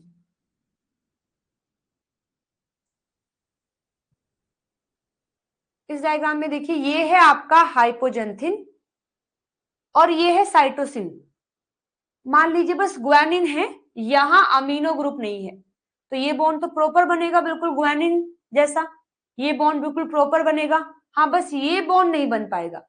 तो हाइपोजेंथिन और साइटोसिन की पेयरिंग सबसे ज्यादा सुटेबल होगी, क्योंकि यहाँ 2 हाइड्रोजन बॉन्ड बन पा रहे हैं। सो हाइपोजेंथिन क्या है? 6 ऑक्सोप्यूरिन है जो समहाउ ग्वानिन जैसा दिखता है, बस उसके पास जो सेकंड कार्बन है वहां अमीनो ग्रुप नहीं है। इट हैज कीटो ग्रुप 6 वाली पोजीशन पर, so it prefer to pair with the base that can hydrogen bond as donor and acceptor. तो ये बॉन्ड बनाएगा किसी ऐसे के साथ जिसके फेस टू फेस में एक्सेप्ट डोनर आ जाएगा, क्योंकि एक्सेप्टर तो ये खुद है। साइटोसिन मोस्ट स्टेबल है क्योंकि 2 बॉन्ड बनते हैं। एडेनिन वीकर है, यहां पर भी 2 हाइड्रोजन बॉन्ड बनते हैं, लेकिन फिर भी हम इसको कम क्यों रख रहे हैं साइटोसिन से? क्योंकि जो ज्योमेट्री है वो परफेक्ट नहीं बैठ पाएगी, दोनों प्यूरिन प्यूरिन हो गए हैं, तो बनते तो यहां भी 2 बॉन्ड है लेकिन सुटेबल नहीं रहेगा। थाइमिन यूरेसिल लीस्ट स्टेबल है, वोबल बेस पेयरिंग केवल एक ही हाइड्रोजन बॉन्ड बनेगा, क्योंकि थाइमिन हो या यूरेसिल हो, जो सबसे जो छठे कार्बन के साथ ऑक्सो ग्रुप लगा है उसके साथ बॉन्ड नहीं बना पाएगा, क्योंकि ये भी एक्सेप्टर वो भी एक्सेप्टर, तो जो बॉन्ड बनेगा उनके बीच में केवल बस ये वाला बॉन्ड बनेगा। अगर मैं यहाँ थाइमिन या यूरेसिल रखती हूँ तो केवल ये एक बॉन्ड बनेगा, तो एक बॉन्ड बनेगा, स्टेबिलिटी इन दोनों से कम हो जाएगी। फिर pairing with the guanine is very weak unfavourable because both are purine, steric clashes and poor geometry हो जाएगी। ठीक है, तो इसलिए सबसे ज्यादा साइटोसिन, फिर आपका एडेनिन, फिर आपका thymine. Done. So second option सही होगा, सबसे ज्यादा cytosine, adenine, thymine and guanine, और थाइमिन में ही आप यहाँ यूरेसिल भी ऐड कर सकते हैं। बताओ बताओ, कोई डाउट तो नहीं?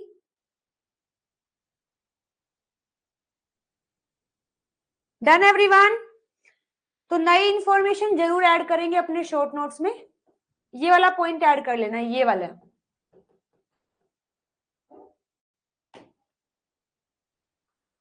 डन। तो न्यूक्लियोटाइड का मेटाबॉलिज्म हुआ कंप्लीट, अब आ गए हैं लिपिड पर। लिपिड मेटाबॉलिज्म शुरू कर लिया जाए। लिपिड का मेटाबॉलिज्म बोलो।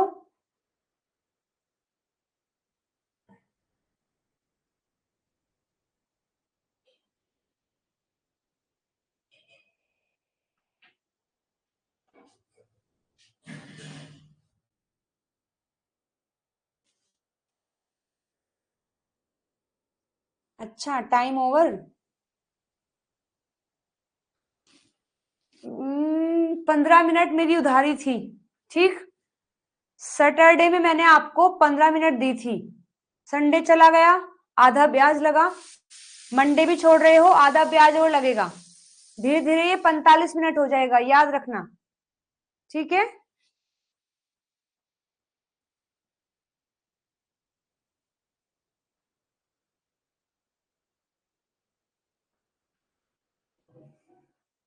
पंद्रह मिनट की जो है आपकी, हाँ, उधारी आप लोगों को चुकानी है, मैं क्यों चुकाऊंगी? शाम को ले लूं?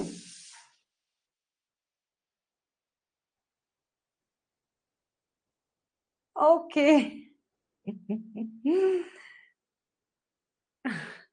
चलो ठीक है, ठीक है, ओके, शाम को ही शुरू करेंगे, शाम को ही शुरू करेंगे लिपिड का मेटाबॉलिज्म। 2 क्लास लगेंगे लिपिड के मेटाबॉलिज्म में, आज शाम की और कल सुबह की। फिर हमारे पास बचेंगे 3 क्लासेस, क्योंकि थर्सडे से हम नई यूनिट शुरू करने वाले हैं। 3 क्लासेस में मैं आपको थर्मोडायनेमिक्स और पीएच वाला पार्ट करवाऊंगी, ठीक है। हाँ, और अच्छा ये बताओ, टेबल कब चेक करवाओगे? टेबल कब चेक करवाओगे? ग्रुप में भेजोगे या मुझे खुद से दिखाओगे? अच्छा ये बताओ, टेबल सबकी बन गई क्या?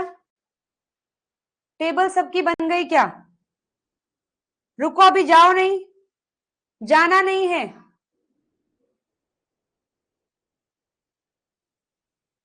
ठीक है, सबकी ना, सबकी पर्सनली चेक करूंगी। वरना तुम चीटिंग कर लोगे। कार्बोहाइड्रेट अमीनो एसिड का बन गया है, हाँ ठीक है सलोनी, इतना ही हुआ था। आज उसमें जो है न्यूक्लियोटाइड का भी ऐड करेंगे इंटरव्यू में आफ्टर नेक्स्ट एग्जाम। अच्छा, ज्यादा शाने बनते हो तुम, हाँ? पढ़ तो रहे हो अभी, और चेक करवाओगे एग्जाम के बाद। पढ़ भी तभी लेना एग्जाम के बाद ही।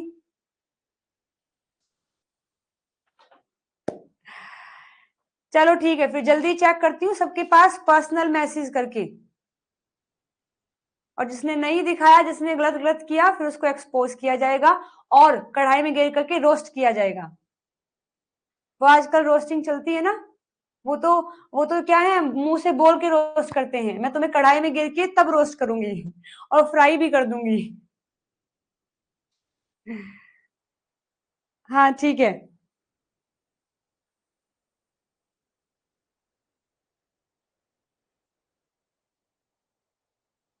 चलो अच्छा है, जिसने बना लिया देखिए बहुत बढ़िया है।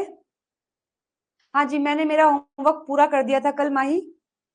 बिना होमवर्क पूरे किए बिना तो आने ही नहीं दिया, खाना भी नहीं खाने दिया।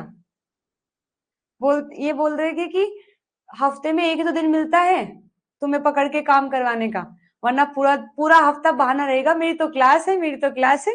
एक काम बताओ, मेरी तो क्लास है अभी। एक काम बताओ, मुझे तो पीडीएफ बनानी है अभी। संडे ही तो मिला है तुम्हें पकड़ के काम करवाने का। चलो पूरा काम करो अभी। हम्म।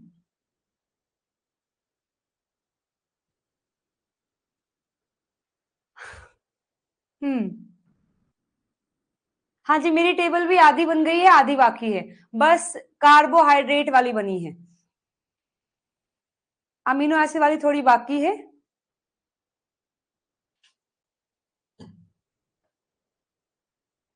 नहीं भाई, अपना अपना काम सब करेंगे। चलो ठीक है, फिर चलते हैं। मिलते हैं शाम को 5:30 बजे। लिपिड का मेटाबॉलिज्म शुरू करेंगे। तब तक सारे अपना ध्यान रखेंगे। पीडीएफ में शेयर कर दूंगी, शॉर्ट नोट्स अभी बना लेना। ज्यादा शॉर्ट नोट नहीं है इस टॉपिक के, थोड़े बहुत सिलेक्टिव हैं, तो मेक श्योर शाम तक अपनी कंप्लीट कर लेना, ठीक है? हम्म। हाँ ठीक है, अपना आप लोग तैयार रखें। जिसका भी मेरे पास मैसेज आएगा वो भेज देंगे।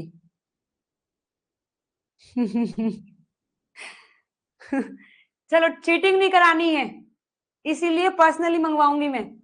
अपना किसी को भेजना नहीं है, सबको मेहनत करने दो खुद। चलो ठीक है, bye bye, take care everyone.